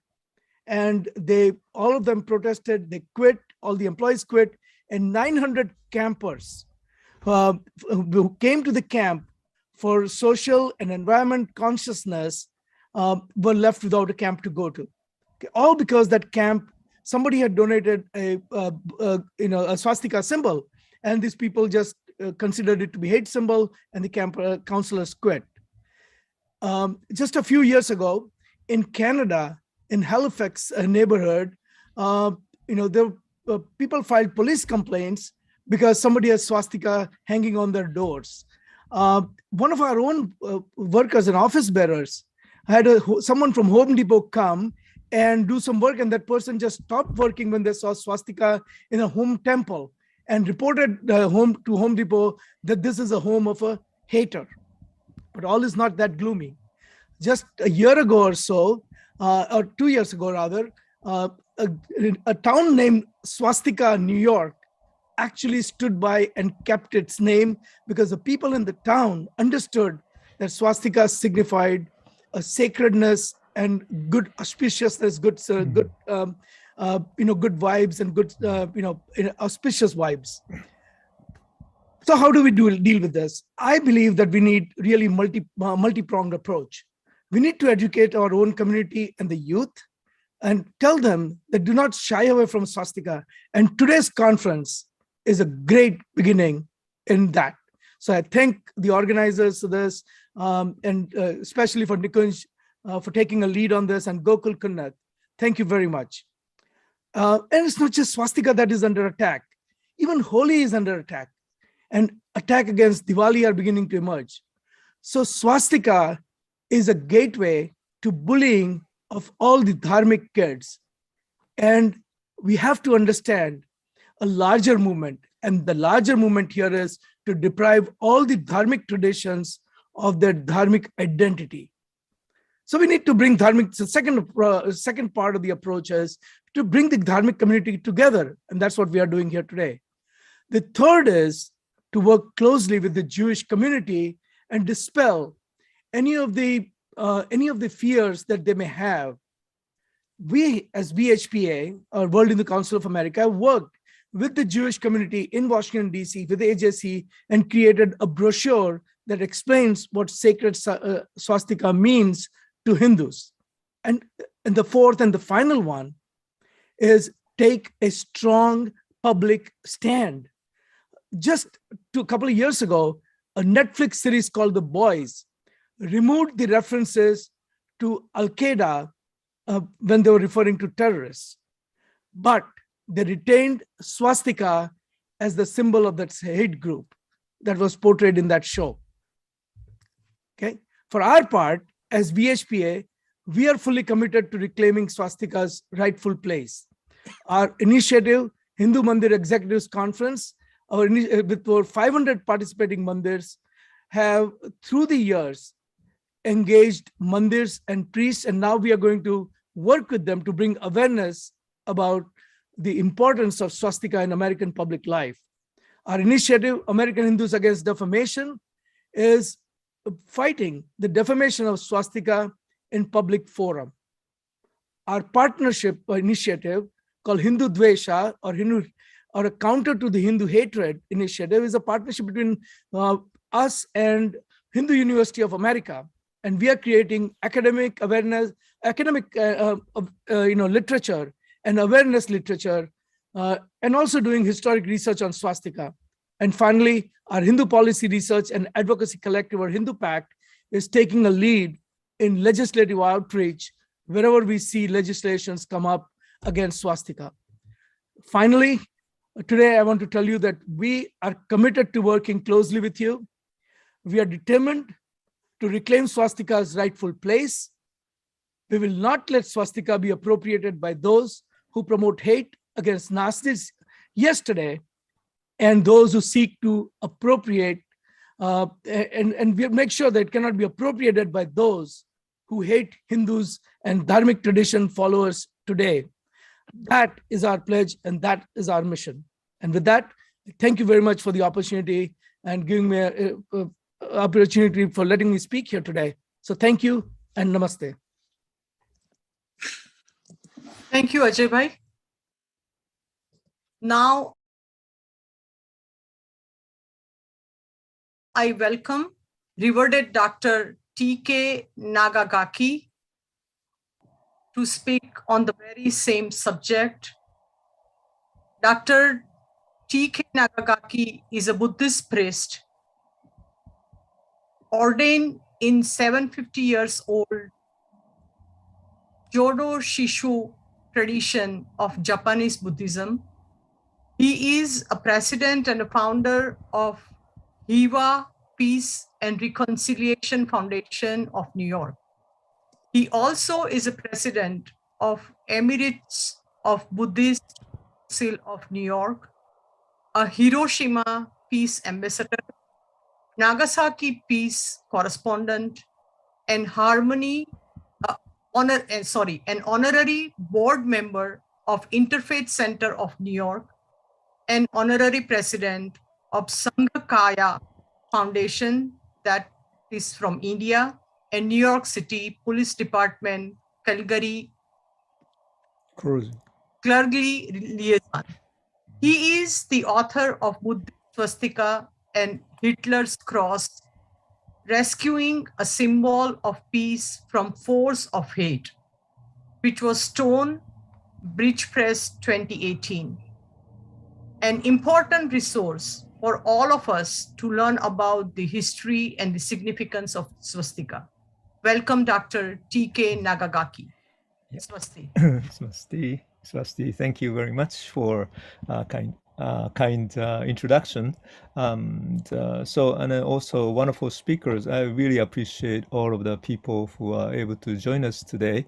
I really wanted to, have more time to each of the presentation has to be deepened. But then first of all, we need to have a little more introduction parts. And then today is one of those introduction, but yet we have a lot of, wonderful contents coming with it. So I'm very excited. I mean, very happy, very grateful actually to hear all of presentation today.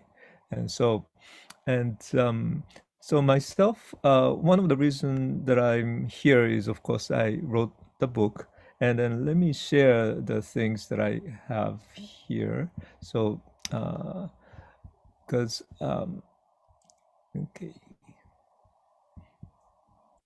sorry. I'm going to do the PowerPoint, if you can see me okay. Oops. Is that still there? Are you able to see? Yeah, we can see it. Yeah, now we can see it. Okay, because yeah, it seems like everything else disappeared from my computer. I don't know where it went, but anyway. Oh, was it? Continue, please. Is this okay? No, it's back. No, it's back. The previous one was better. Oh, previous one is better. Okay, sorry. I guess I need a little patience to wait to everything changes. Back. This is good. Just wait. This is good now. Okay, great. So basically, I try to explain from on a Hakenkreuz part, especially the point itself. We're going to talk about this afternoon will be swastika is the proclamation. So at that time, we're talking about swastika is basically different from the Hakenkreuz, and it has to be distinguished. So that's the point. So I know some of the speakers mentioned already, but at the same time, maybe I try not to mention double so many times, but at least cover some of the important points that we need to know. And first of all, this is a book that I wrote, and it's actually published 2018, but actually this book was almost done 2012, and then in Japanese version it was published 2013. What does that mean is that this book is so controversial.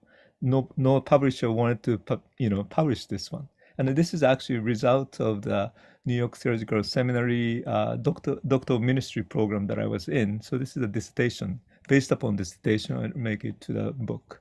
So why I choose this topic is also very important for me, because one time I participated in an interfaith center gathering, and so talking about hate crime actually.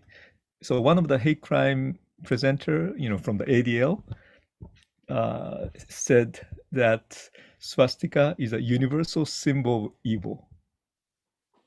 What do you mean by universal symbol of evil? I mean, you can, a lot of time the people in the West, there's a Western, part, it's considered as a hate symbols and so forth, but you can't say universal. And I ask him the, questions. Why do you say universal symbol? We're here, Buddhists here, Jains here, the Hindus here, Native Americans here. Why can you say that? And then this expert of the hate crime from the ADL, he didn't know anything about the other tradition.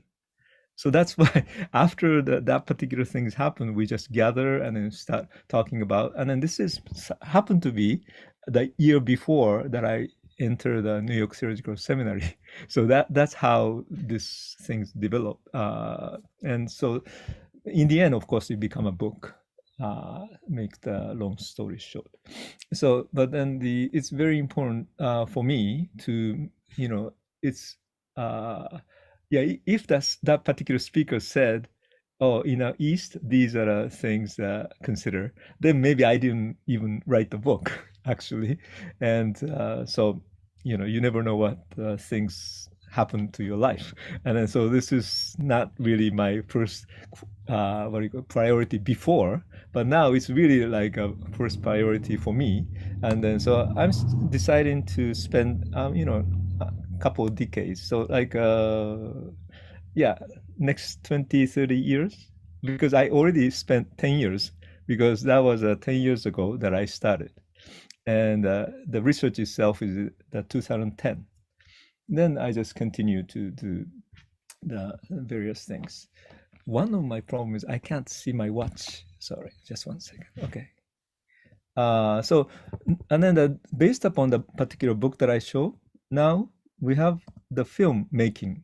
And then so that this is called, that's the one that you saw, but it was the Manji documentary film. So that's a part of it. And this particular one is, as I said, that's for the Olympic game, but at the same time, based upon my book. And then we're supposed to go to even Europe, actually, but because of the coronavirus, we couldn't go. But then at least many parts are there, so we just decide to finish it up. And so right now, the Manji Film Festival is going on. I mean, not the Manji Film Festival, that would be a nice title. But anyway, Film Festival is, the producer, they're applying to those, what do you call it, the festival. And so Film Festival is in right now too. So that,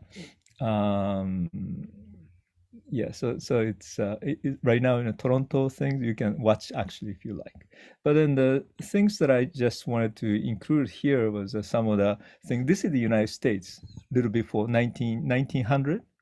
So hundreds, well, after Sriman's founding. And then so many of the swastika is part of the, in this country. That's why it's a good symbol. So it was introduced as a good symbol here too. So the picture that you see, I mean, these are L, consist of 4 L. So light, life, love, and luck. So those are very good symbol, like all those, scouts, and this one was already shown, and these two. And this is a Buddhist church, the Buddhist Churches of America. Japanese organization. We used to use the swastika every conference and many times. So these are a map before. These things, by the way, for me was, I didn't know much of the swastika. As I started researching, that I found out so many places of a swastika exist. And so these are mapped before, I mean, 1800s. So anyway, that's a Wilson book called Swastika. And then So again, of course, here's the image that we have now, and that's so sometimes the people consider the swastika or actually hooked cross or equal to Hitler, and then these are some of the sentences that people use many times. Oh, I was going to do the other. Oops, sorry. But anyway, this is one of the main part of the Mein Kampf. And but then as the previous speaker, the Swami mentioned about translation problem, because normally here I put it in a hooked cross, but then if you translate, so this particular part, I don't know why so like this, right? So this is a translation that we have now. So the Hakenkreuz part is translated as swastika actually all the time. So you can see the German language here, and then the English translation, and so that has been the problematic part. And so as I show, this Hakenkreuz shouldn't be taking the word swastika. That's the fundamental things that, first of all, language is very important for me. How you say makes a big difference. So that's the one part. And there is a different translation, that exists from after Hitler, wrote those books. And then this is most commonly used, Ralph Mannheim translation. That's very common one. So everybody quote this one, so that's why whoever talking about the swastika, they always read this translation. And as if Hitler is the one who used the word swastika, that people treat it. But that's not really the true. He always used the words Hakenkreuz, not swastika. So that fundamental part should be sort of recognized. But then this is the original earliest one is the 1933. Sometimes there's a different the words in the England one and then the American one, but Edgar Dugdale. So he actually used the words hooked cross to translate. So let's see sorry, this was what I was going to say the conclusion later, but anyway. So how do you know, right? So the order got so messed up for some reason. But anyway, so this is, for instance, the translation that you see is that's a German parts. And then the Mannheim translation, again, this is the different section though. So he used the word swastika here, thickness of swastika here. But then the Dugdale translation is he used actually the hooked cross. And then interesting part is that when you repeat the Hakenkreuz, he used cross. So it is actually the cross. The anti-Semitism is actually connected to the cross really directly. And so that's the one thing that we should also realize. And then most of the people don't know even this fact. And so, anyway, that's, I don't know, time is running, so maybe I would just skip some of the parts. But then so the translation, the words, everything, those are very, very important to pay attention to. And especially the one that I just wanted to start talking about. Oops, you cannot go back. Okay. I don't know why I can't move, but just the one thing that I wanted to say, this one, before I forget, because this is, I think for me, it's very important now, because the shape is the same, like a sugar and salt, it looks the same, basically, both are white powders, and, there's just like, you can't tell the difference unless you taste it. Taste means inside, right? So taste is totally different. Salt and pepper, you don't want it to mix up with maybe a lot of people drink the coffee in the morning. You put the salt and salt instead of sugar, you have a lot of trouble. But so same way, the sugar and salt or swastika and the Hakenkreuz shouldn't be mixed, because these are looks the same but very, very different nature, everything. So that's the one point. So one suggestion is, of course, make sure there's a 2 entry the one of the reason for me is a different approach from the Western people is because in Japan we do have two words, meaning sugar means, swastika is a sugar, maybe most sweeter. So the manji is a word that's the title of the movie, right? So manji is the word that we commonly use in Japan for swastika. I mean, good swastika or sacred swastika. And then when it comes to the words Hakenkreuz in Japanese, more like the pronunciation Hakenkreuz is actually Hakenkreuz. So which is a hooked cross. So there are clearly two different words. So that's why we never mixed with one side or the others. So, but here the problem is we only have one word called swastika, and then they include both, and then that itself is wrong to begin with. So that's why the language should be changed. Then we can make a distinction between sugar and salt. So that's, I think, one of the way that we should make sure that we understand that point. So that was the points that I'd like to share for this part, especially, and so that we can easily go to the next portion of it. And but then also important to know, like even Hitler mentioned about this symbol in Japan. I mean, so because sometimes people don't know whether did he really know the symbol of Japan or symbol of India, or does he really steal it in one way? But there is a quote. I mean, he actually spoke at the very first speech on when the flag, the emblem used. So there is a quotation here. I just make it to the, although this is translated as a swastika, of course, but then the original one is a Hakenkreuz. So for me, I thought it was easier to make it this way. So, but he used the words everything for swastika, the sun symbol, cross light, and then this cross is a Hakenkreuz and Kreuz.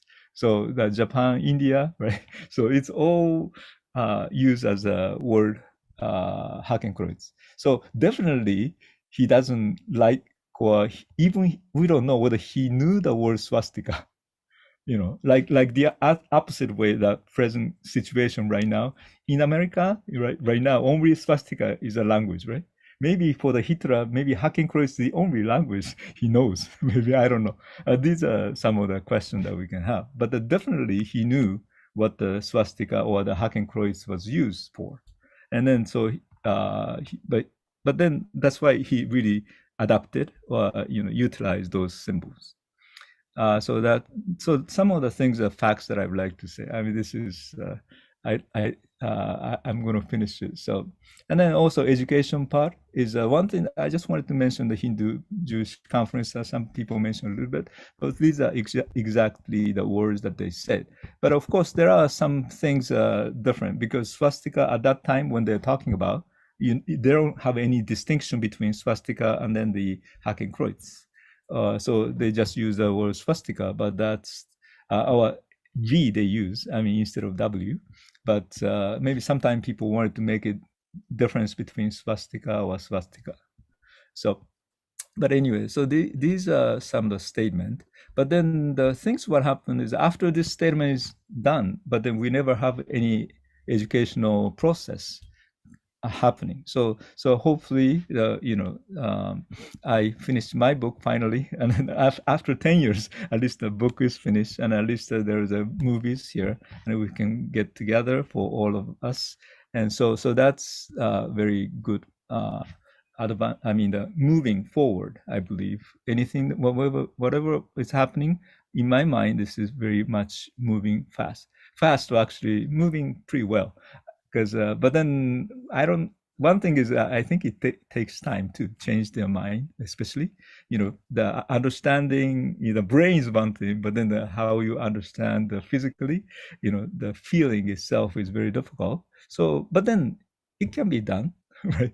So it takes more time. We don't have to rush it. Oh, we have to change next year. I mean, maybe some American people feeling that way, but then my project for myself feel like next 10 years, is so we can relax, but then we can do best that we can one by one.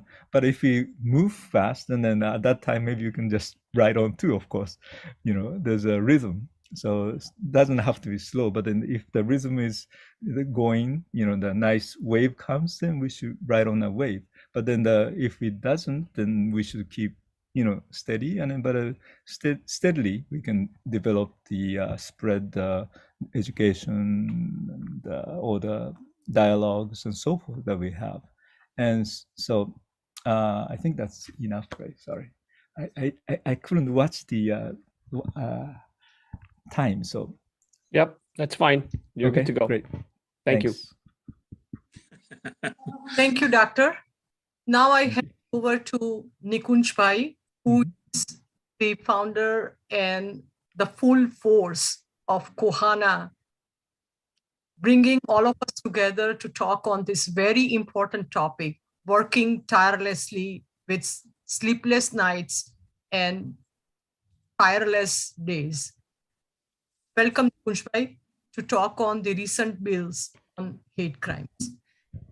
Thank you. And I sincerely want to thank all the speakers to join today and on this wonderful conference and the occasion of having Dharmic and indigenous folks working together to ensure that our sacred symbol is disconnected and distinguished from Hitler's symbol of hate, which is the Hakenkreuz, and promoting mutual respect and understanding.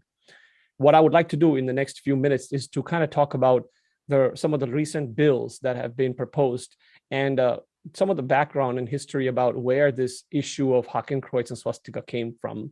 As Dr. Nakagaki has already talked about the translation, I will not go into that, but I will focus on some of the other aspects. Let me share my screen.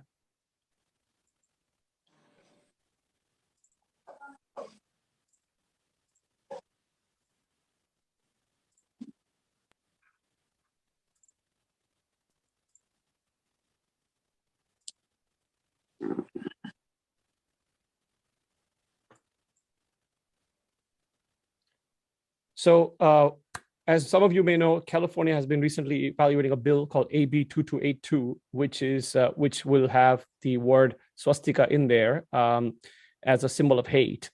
After some negotiations, there have been some changes where the bill has now changed the wording from swastika to Nazi swastika.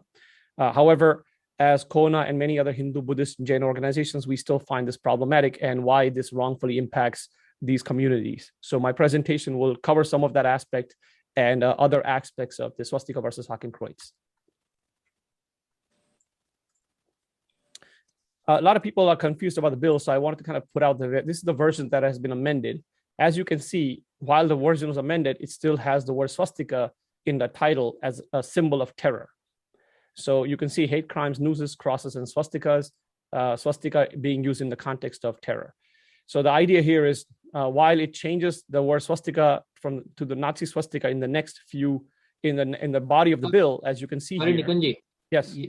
Are you doing the slideshow? Yes. Is it not coming? No, it's not showing up. Okay, hold on a second. Let me try again.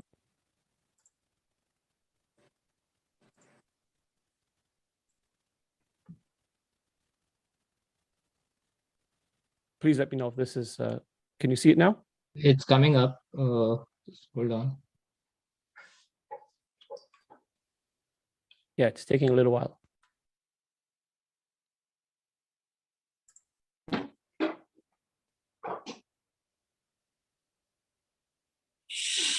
On Zoom, it's, yeah, okay. We are on Okay, slide great. 2. Yeah. All right, hopefully no technical issues. So as I was saying, the bill itself contains words like swastika and links swastika to symbols of terror.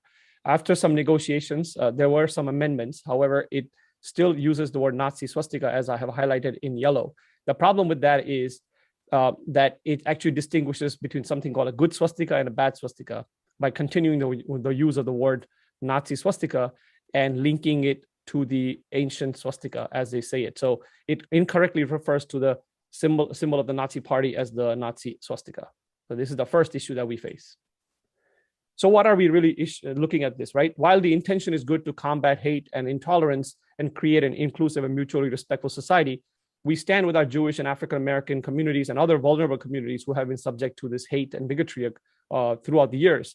But again, the idea is there's no such thing as a good swastika and a bad swastika. And the current bill in a legal terms actually defines that. So that is false and unacceptable and something we cannot really go with. It continues to perpetuate the idea that swastika is still connected to hatred. And that's something that we have to be careful about. And it doesn't remove the hateful association. In fact, it adds, in the amended version, it actually added the words Nazi swastika, that was the official emblem of the Nazi party. So again, the concern is California is a big state. Whatever happens in California can have an impact on many different states and cities in the US and around the world. And so we want to be very, very mindful of while the intention of the bill is good, the language needs to be changed. We cannot tolerate something that says Nazi swastika because you're associating swastika with something that is hateful. We would like that clarification further. So what are we really asking for? A few things. We have been very consistent and clear for the past 2 years since the New York State issue that erupted in June of 2020. We've been very clear with everybody we speak with that we don't want the words Nazi swastika in the bill. Instead, replace that with Nazi emblem or Nazi hateful symbol. If the word swastika is to be used, it should only be used when it comes to the sacred symbol for Hindus, Buddhists, and Jains, as well as, of course, Native Americans. If the bill must refer to the old penal code, there was some explanation that was saying, okay, well, the old penal code says Nazi swastika. If the bill has to refer to that, then it should add those words. But if it has to add those words, then it has to clarify that this is incorrectly or falsely known as Nazi swastika. So the amended bill, unfortunately, like I said, inserts the words, and I quote, that was the official emblem of the Nazi party, to clarify the reference to Nazi swastika.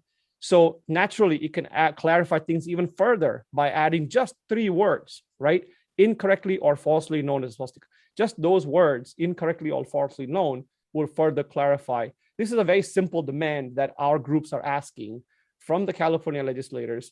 That's something that they can do. Context, again, matters, as Dr. Nakagaki was talking about sugar versus salt. Context does matter, and the choice of words can have a significant impact on different communities and their religious rights.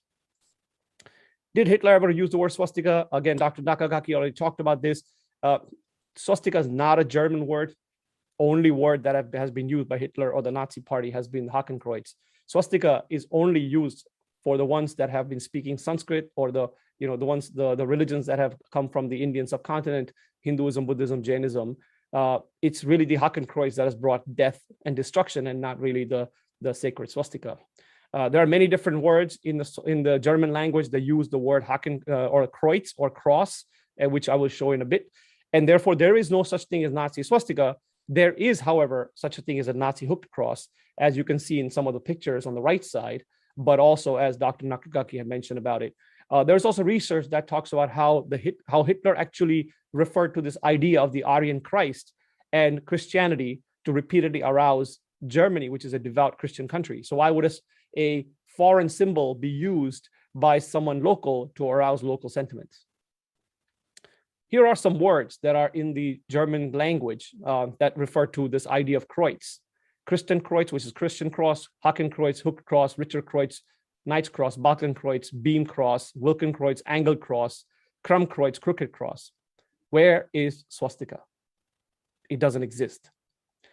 On the right side, you can see Ritterkreuz, which is a symbol that was created by Hitler. It's the highest award in the military and paramilitary forces in Nazi Germany during World War II. You can clearly see a cross and a hooked cross together. So you can clearly see the connection between the cross and the Hakenkreuz. So it's very important for people to distinguish those two. 100 years ago, media also did the same references, where you had the first article that talks about Hitler's rise in the New York Times refers to Hitler's movement as the Hakenkreuz movement and his followers as Hakenkreuzlers. You can see that on the red. So now if they're called Hakenkreuzlers and Hakenkreuz movement, where does swastika come in? Similarly, in 1925, the Jewish Bulletin Index clearly refers, even though it's talking about different things around swastika, but it clearly refers to Hitler's people as Hakenkreuzlers. Okay, they are harassing women, they're molesting Jews, they're causing riots, all these things, but every time the reference is Hakenkreuzlers. This is a 1925 Jewish Daily Bulletin Index. The Nazi propaganda newspaper called the Hakenkreuz banner also refers to the same thing. It doesn't say the swastika banner, it talks about the Hakenkreuz banner. This is the Nazi newspaper of Mannheim from 1931 to 1945. So again, shows the fact that the word that was being used to describe Hitler's symbol of hate was Hakenkreuz. Gerhard Hahn, which is he's a prominent Lutheran church minister in Hanover, in Germany, actually talked about the solidarity between the Hakenkreuz and the Christian cross, where he says the cross of Christ and the Hakenkreuz do not need to oppose each other and must not do so, but rather they can and should stand together. One should not dominate the other, but rather each should remain its own meaning and significance. Both together, however, the cross of the Christ and the Hakenkreuz admonish us. Remember that you are German Christian people and should become ever more whole German Christian people and remain so. His book, again, attempted to reconcile the idea of Nazism and Christianity. So you can clearly see the references to the cross across different literature and propaganda material. Then what happened? In 1933, the first time a major newspaper called the New York Times decides to somehow accidentally or intentionally, however you call it, switch over to the word swastika. Here's an article, March 19, 1933, talks about hook, cross, and old symbol. So it's using the word hook, cross, but now all of a sudden it switches into swastika. And this is one of the first times that a major media outlet carries the misnomer or the mistranslation swastika. And this becomes the defining moment where the world starts to finally use the word swastika and not the hooked cross or the Hakenkreuz. So what is the impact of such misinformation? There are many. As Dr. Ajay Shah had mentioned earlier, the camp in the Bay Area suddenly shut down because of this Buddhist symbol that was already in one of the old buildings there from 1910 or so, okay, where the staff basically said that you guys are supporting Nazis and hate symbols, etc. In New Jersey, where I am from, there are two issues that happen where mistaken identity of the swastika was considered a Nazi symbol, where in a Hindu's home. Similarly, a gas station owner had a swastika good luck sign where he had to explain people what is a Nazi symbol doing. So this again was mistakenly taken to be a Nazi symbol, and that's why it's so important for us to distinguish the two. But more importantly, you see the impact on Hindu students who have simply said that, hey, you know, this is our swastika. Here's a student from Brandeis University who was bullied and accused of anti-Semitism after saying that, you know, the swastika should be included in school curriculum and should be taught as a symbol of goodwill and not a symbol of hate. In fact, she was bullied by, unfortunately, a Jewish organization who mistakenly thought that she was promoting Nazism. So she was forced and traumatized at the university, and she was forced to apologize for her statement. So this is the type of stuff that our community and many other communities face because of the misinformation that is out there. And this is why legislators need to be very careful in ensuring that while you're condemning hate, it doesn't accidentally trigger hate against other communities. Final thoughts. You can see symbols of hate on the left and symbols of peace on the right. Nobody will ask to ban the sacred cross just because it sits on a church. But then why would you ask to ban a sacred symbol that is so important for close to 2 billion people around the world? If California can distinguish between the sacred Christian cross and the hateful burning cross, why can't it distinguish properly between the swastika and the Hakenkreuz? We are launching a website for this particular initiative called understanding-swastika.org, which will contain information, comprehensive information about the swastika. So you can go to understanding-swastika.org as well as some of the information that is out there. You can also get in touch with us at these links and follow us for more information on the swastika and the campaign and the initiative that we have started. Thank you. Namaste and swasti. So this will end our morning session and our conference. I want to invite Reverend James Lynch I'm here. Yeah, he's here. I'm here. I've been listening. I've been listening. It's been a great discussion. I didn't know what I was going to say other than I want to thank everybody and and the wonderful committee for all the work and hard work and thoughtfulness that's been going into this process. The only thing that I was going to say is that Reverend Lynch, may I, sorry to interrupt, can you restart again? Because I'm going to spotlight you. We're recording this, so this particular. Oh yeah, piece. from here we're gonna. Yes, start. we need to record this for. All right, there you that's go. wonderful.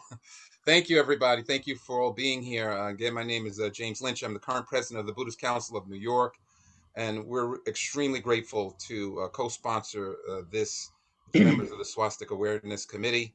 I also want to thank Venerable Nakagaki because he's really been taking the lead on the council in this area. Believe, it's not always easy to move the council forward on sometimes challenging issues because sometimes we have various groups that sometimes feel there's going to be a backlash potentially against their group. Now, having nothing to do with the swastika issue, but just in general. The council's position is clear. We're mindful of the West's appropriation and misappropriation of the swastika as a symbol of Krakenkreuz and the horrific actions that were done. But we're equally mindful, as was said here today during this wonderful conference, that the swastika is a different symbol from the Hakenkreuz, and that the swastika is a holy symbol. And we saw that I thought I learned something about the Bon tradition today, actually. I mean, I've studied the Bon tradition, I learned a lot, and the Native American traditions, and even for Africa and beyond. I'm not even going to say all the things I was going to say. The main thing that I wanted to say is that I think that as I'm listening to everybody, we have to make sure that our steps are steps of love and kindness and compassion. And the reason why I say that is because frequently people become crazed. I like what people's grandmother, the Patricia, our Native American presenter, rightly called the ongoing sorcery over our world. That stuck with me today. That in many ways, the Hakenkreuz and the promotion of the Hakenkreuz is a sort of sorcery in the minds of the people. And so we're really taking sacred steps today to change that reality by our actions, and therefore our hearts and minds must be aligned of love, compassion, and joy.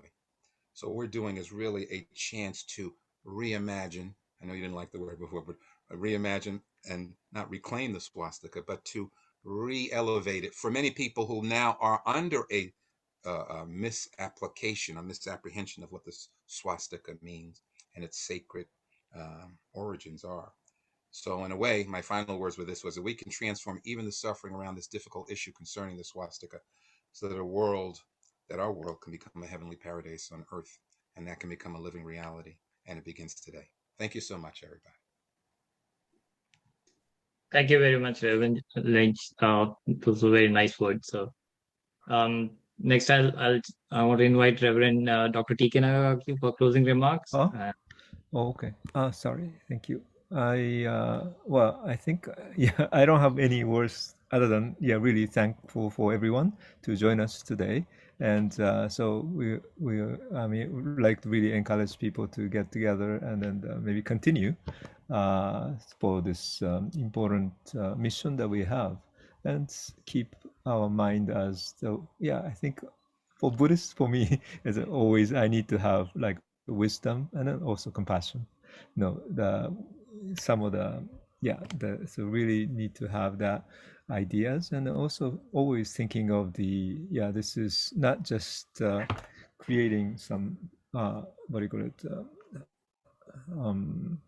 disharmonize something, but sometimes the harmony means you don't say anything, then we harmonize, but actually even we say something that we should be harmonized. So the probably real harmonize should be able to express freely what they really believe, but then still they can respect each other and then keep the harmony together. So I think as James mentioned, but he was harmonized these group of people, and the Buddhist Council itself, of course, consists of all different Buddhist groups, but then it's important to keep the harmonized and then have a statement sometimes together, and then something that we can agree upon. And so I believe this swastika symbol itself is such a dynamic symbol historically, and also for humanity, this is a very important symbol, I think.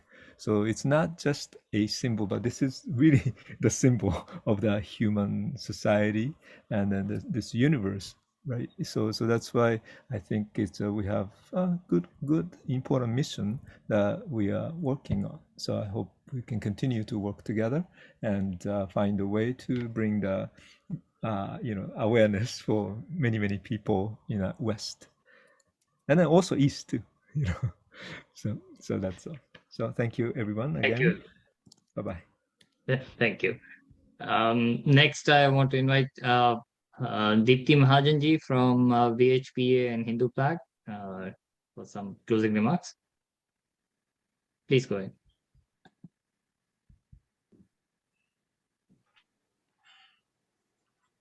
Can you hear me now? Yes.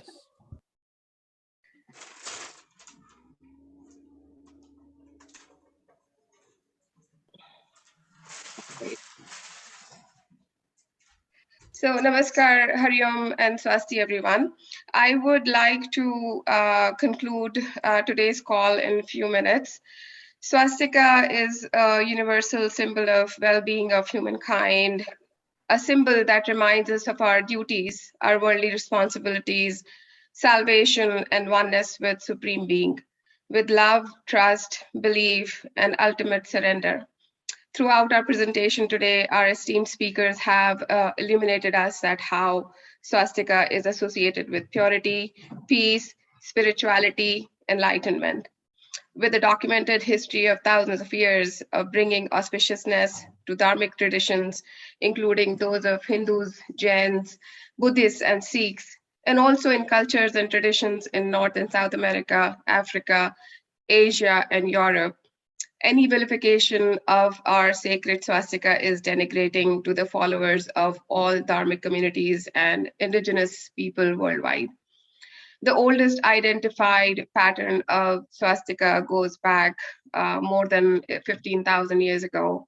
So associating it with the most vile era of humankind, the Holocaust, or using it in any derogatory manner is not acceptable. Our research deduces that Hitler never used the word swastika. He used the word Hakenkreuz, which means hook cross that we discussed today. Thus, any attempt to link Hakenkreuz with sacred swastika is an affront to all Sanatanis and native communities and sets up us up for discrimination and bullying. The swastika is considered extremely holy and auspicious by all Hindus. And throughout the continent or subcontinent of India, commencement of anything good is done with drawing a swastika to bring positivity. It adorns our deities in our daily lives. We bring that tradition to our lives here in North America. Like Sandeep Somaniji said, today's conference has been historic, with all the traditions coming together on one platform, hearing from Dr. Sellers about man-woman, and how we need to bring our youth on board. Also, learning the various names of swastika from all our speakers today in different traditions was a huge learning. Reverend Dr. Nakagaki rightly said, we need to all of us need to learn how to answer why Hitler used the symbol and be firm about it. And also the support of Grandmother Patricia for the proclamation and our focus today, and rightly calling what is going on as an ongoing sorcery. Kaushal Patelji in one of our breakout sessions said, bring your whole self wherever you are, and that stuck with me. And our religious symbols and our beliefs are part of our whole self. So how can that be taken away from us? Rajeshwari ji used this as her profile picture, and it is so relevant that swastika is our guiding star. And we urge and appeal to Hindu organizations, mandirs, and individuals to unite and restore swastika to safeguard our dearest and holiest symbol. Our upcoming proclamation should help raising that awareness about the difference between hooked cross and swastika and how they can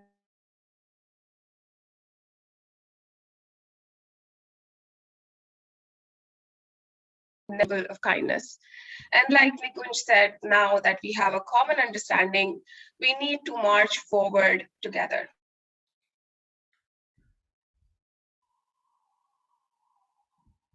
So if everybody can join their hands. Om Swastina Indro Vidrushavaha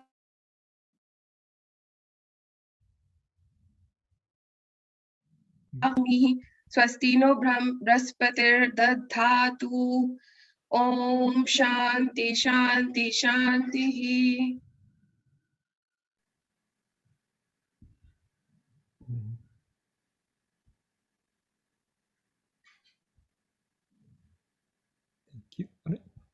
Thank you, Dipti.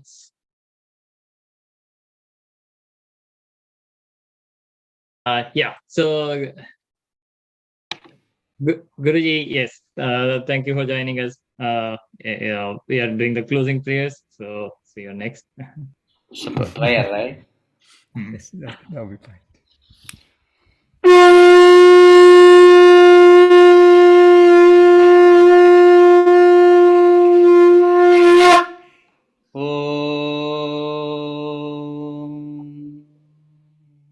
त्र्यंबकं यजामहे सुगंधिं पुष्टिवर्धनम् उर्वारुकमिव बन्धना मृत्युर्मुक्षेमामृतात् ॐ त्र्यंबकं यजामहे सुगंधिं पुष्टिवर्धनम् उर्वारुकमिव बन्धना मृत्युर्मुक्षेमामृतात् ॐ त्र्यंबकं यजामहे सुगंधिं पुष्टिवर्धनम् उर्वारुकमिव बन्धना मृत्युर्मुक्षेमामृतात् ॐ सर्वेषां स्वस्तिर्भवतु सर्वेषां शान्तिर्भवतु सर्वेषां पूर्णं भवतु सर्वेषां मङ्गलं भवतु सर्वे भवन्तु सुखिनः सर्वे सन्तु निरामय सर्वे भद्राणि पश्यन्तु मा गच्छन्तु दुःखभाग् भवेत् असतो मा सद्गमय तमसो मा ज्योतिर्गमय मृत्योर्मा अमृतं गमय ॐ पूर्णमदः पूर्णमिदं पूर्णमुदच्यते पूर्णस्य पूर्णमादाय पूर्णमेवावशिष्यते लोकाः समस्ताः सुखिनो भवन्तु लोकाः समस्ताः सुखिनो भवन्तु लोकाः समस्ताः सुखिनो भवन्तु ॐ शान्ति शान्ति शान्तिः।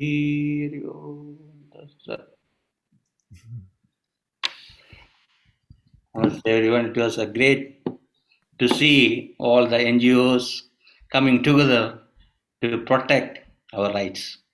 I want to congratulate T.K. Nagaraki and all the leaders putting so much effort to make this happen.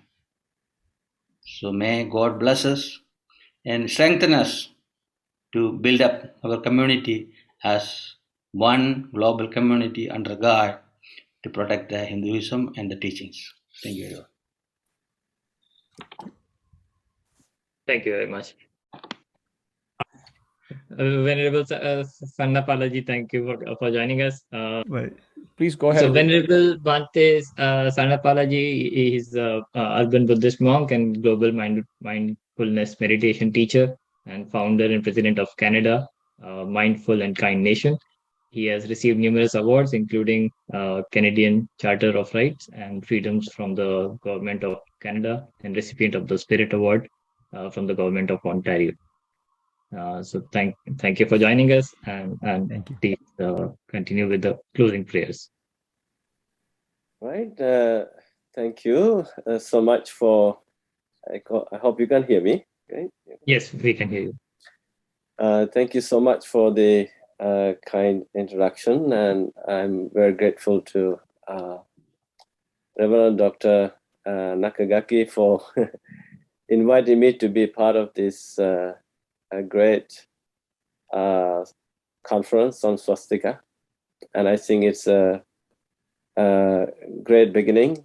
And we all know Swastika, Swasti in Sanskrit, in Pali, Soti means well-being, good thing, all good thing. So we have to educate people. But I was going to tell a story, but this is not the time. We're about to finish the conference. So I would like to... You can share if you like the story a little bit. Yeah, sure. Well, it's a kind of it's a research done by a group of scientists on mice to see what happens to people. So they had this device and with some food, and then they release some fragrance, good smell, and then they release the mice. And when the mice came out, they sensed the fragrance of the smell, good smell of food. And when they were about to eat the food, and they gave a electric shock to the mice. And then guess what?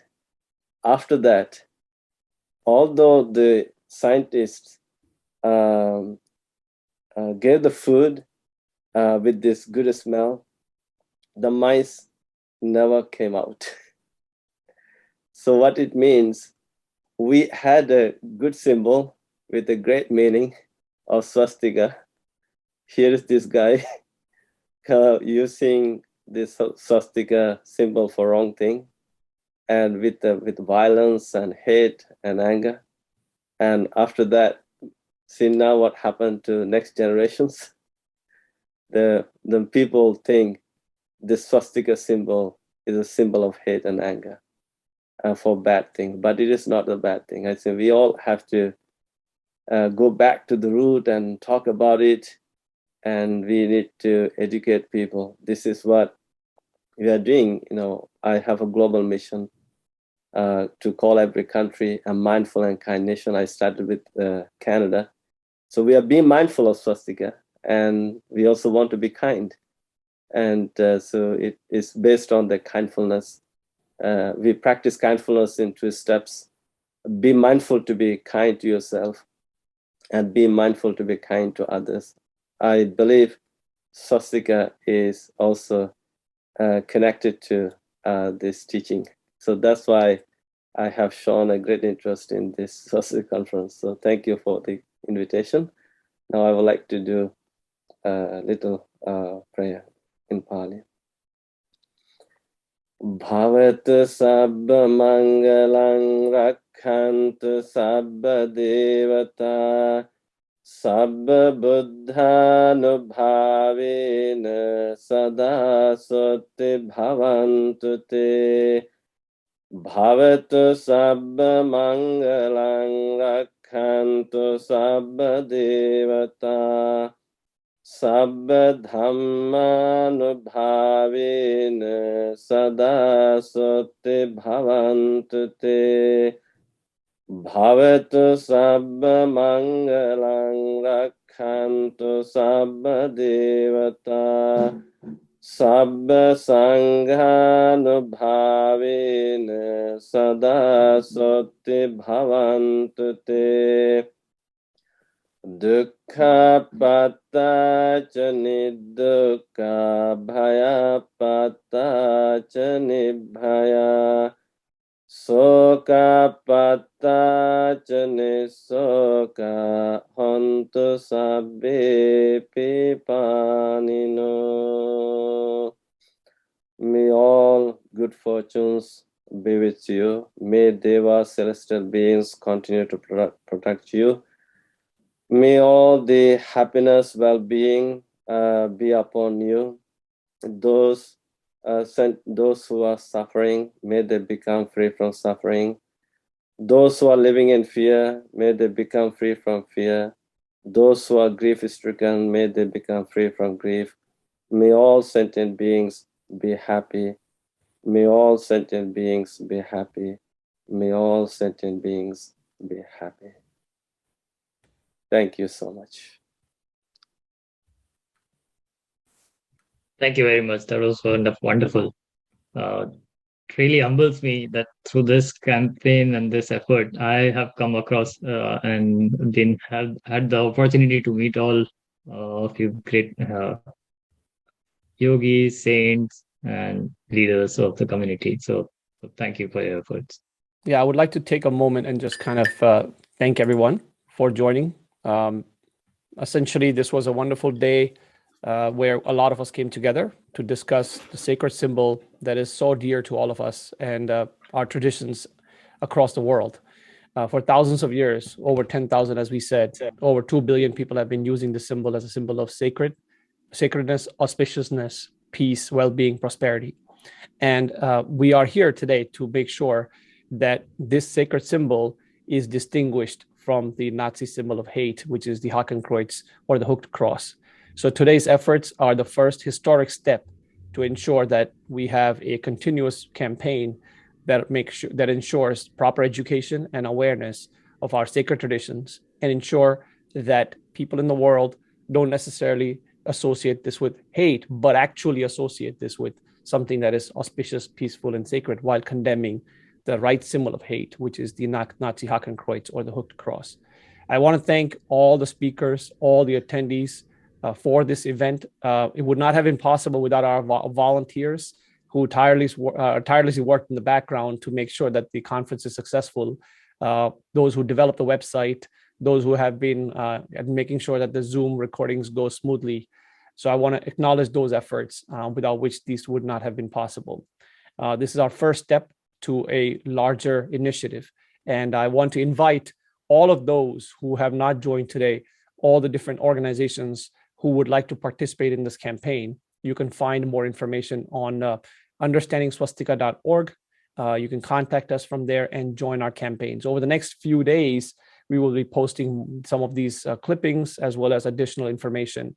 And we are looking forward to working with all of us, not just this audience here, but also our allies within the Jewish community and others who would be interested in creating a sort of mutual respect and understanding about world cultures and indigenous traditions throughout the world. So thank you, namaste, and swasti. Thank you. And then we're going to finish with a swasti 3 times, because we normally start with a lot of meeting these days, the swasti as like a greeting, but then that's the words from the swastika too. So let's do 3 times together, and then that will be finish our meeting. Yes. Om swasti, swasti, swasti.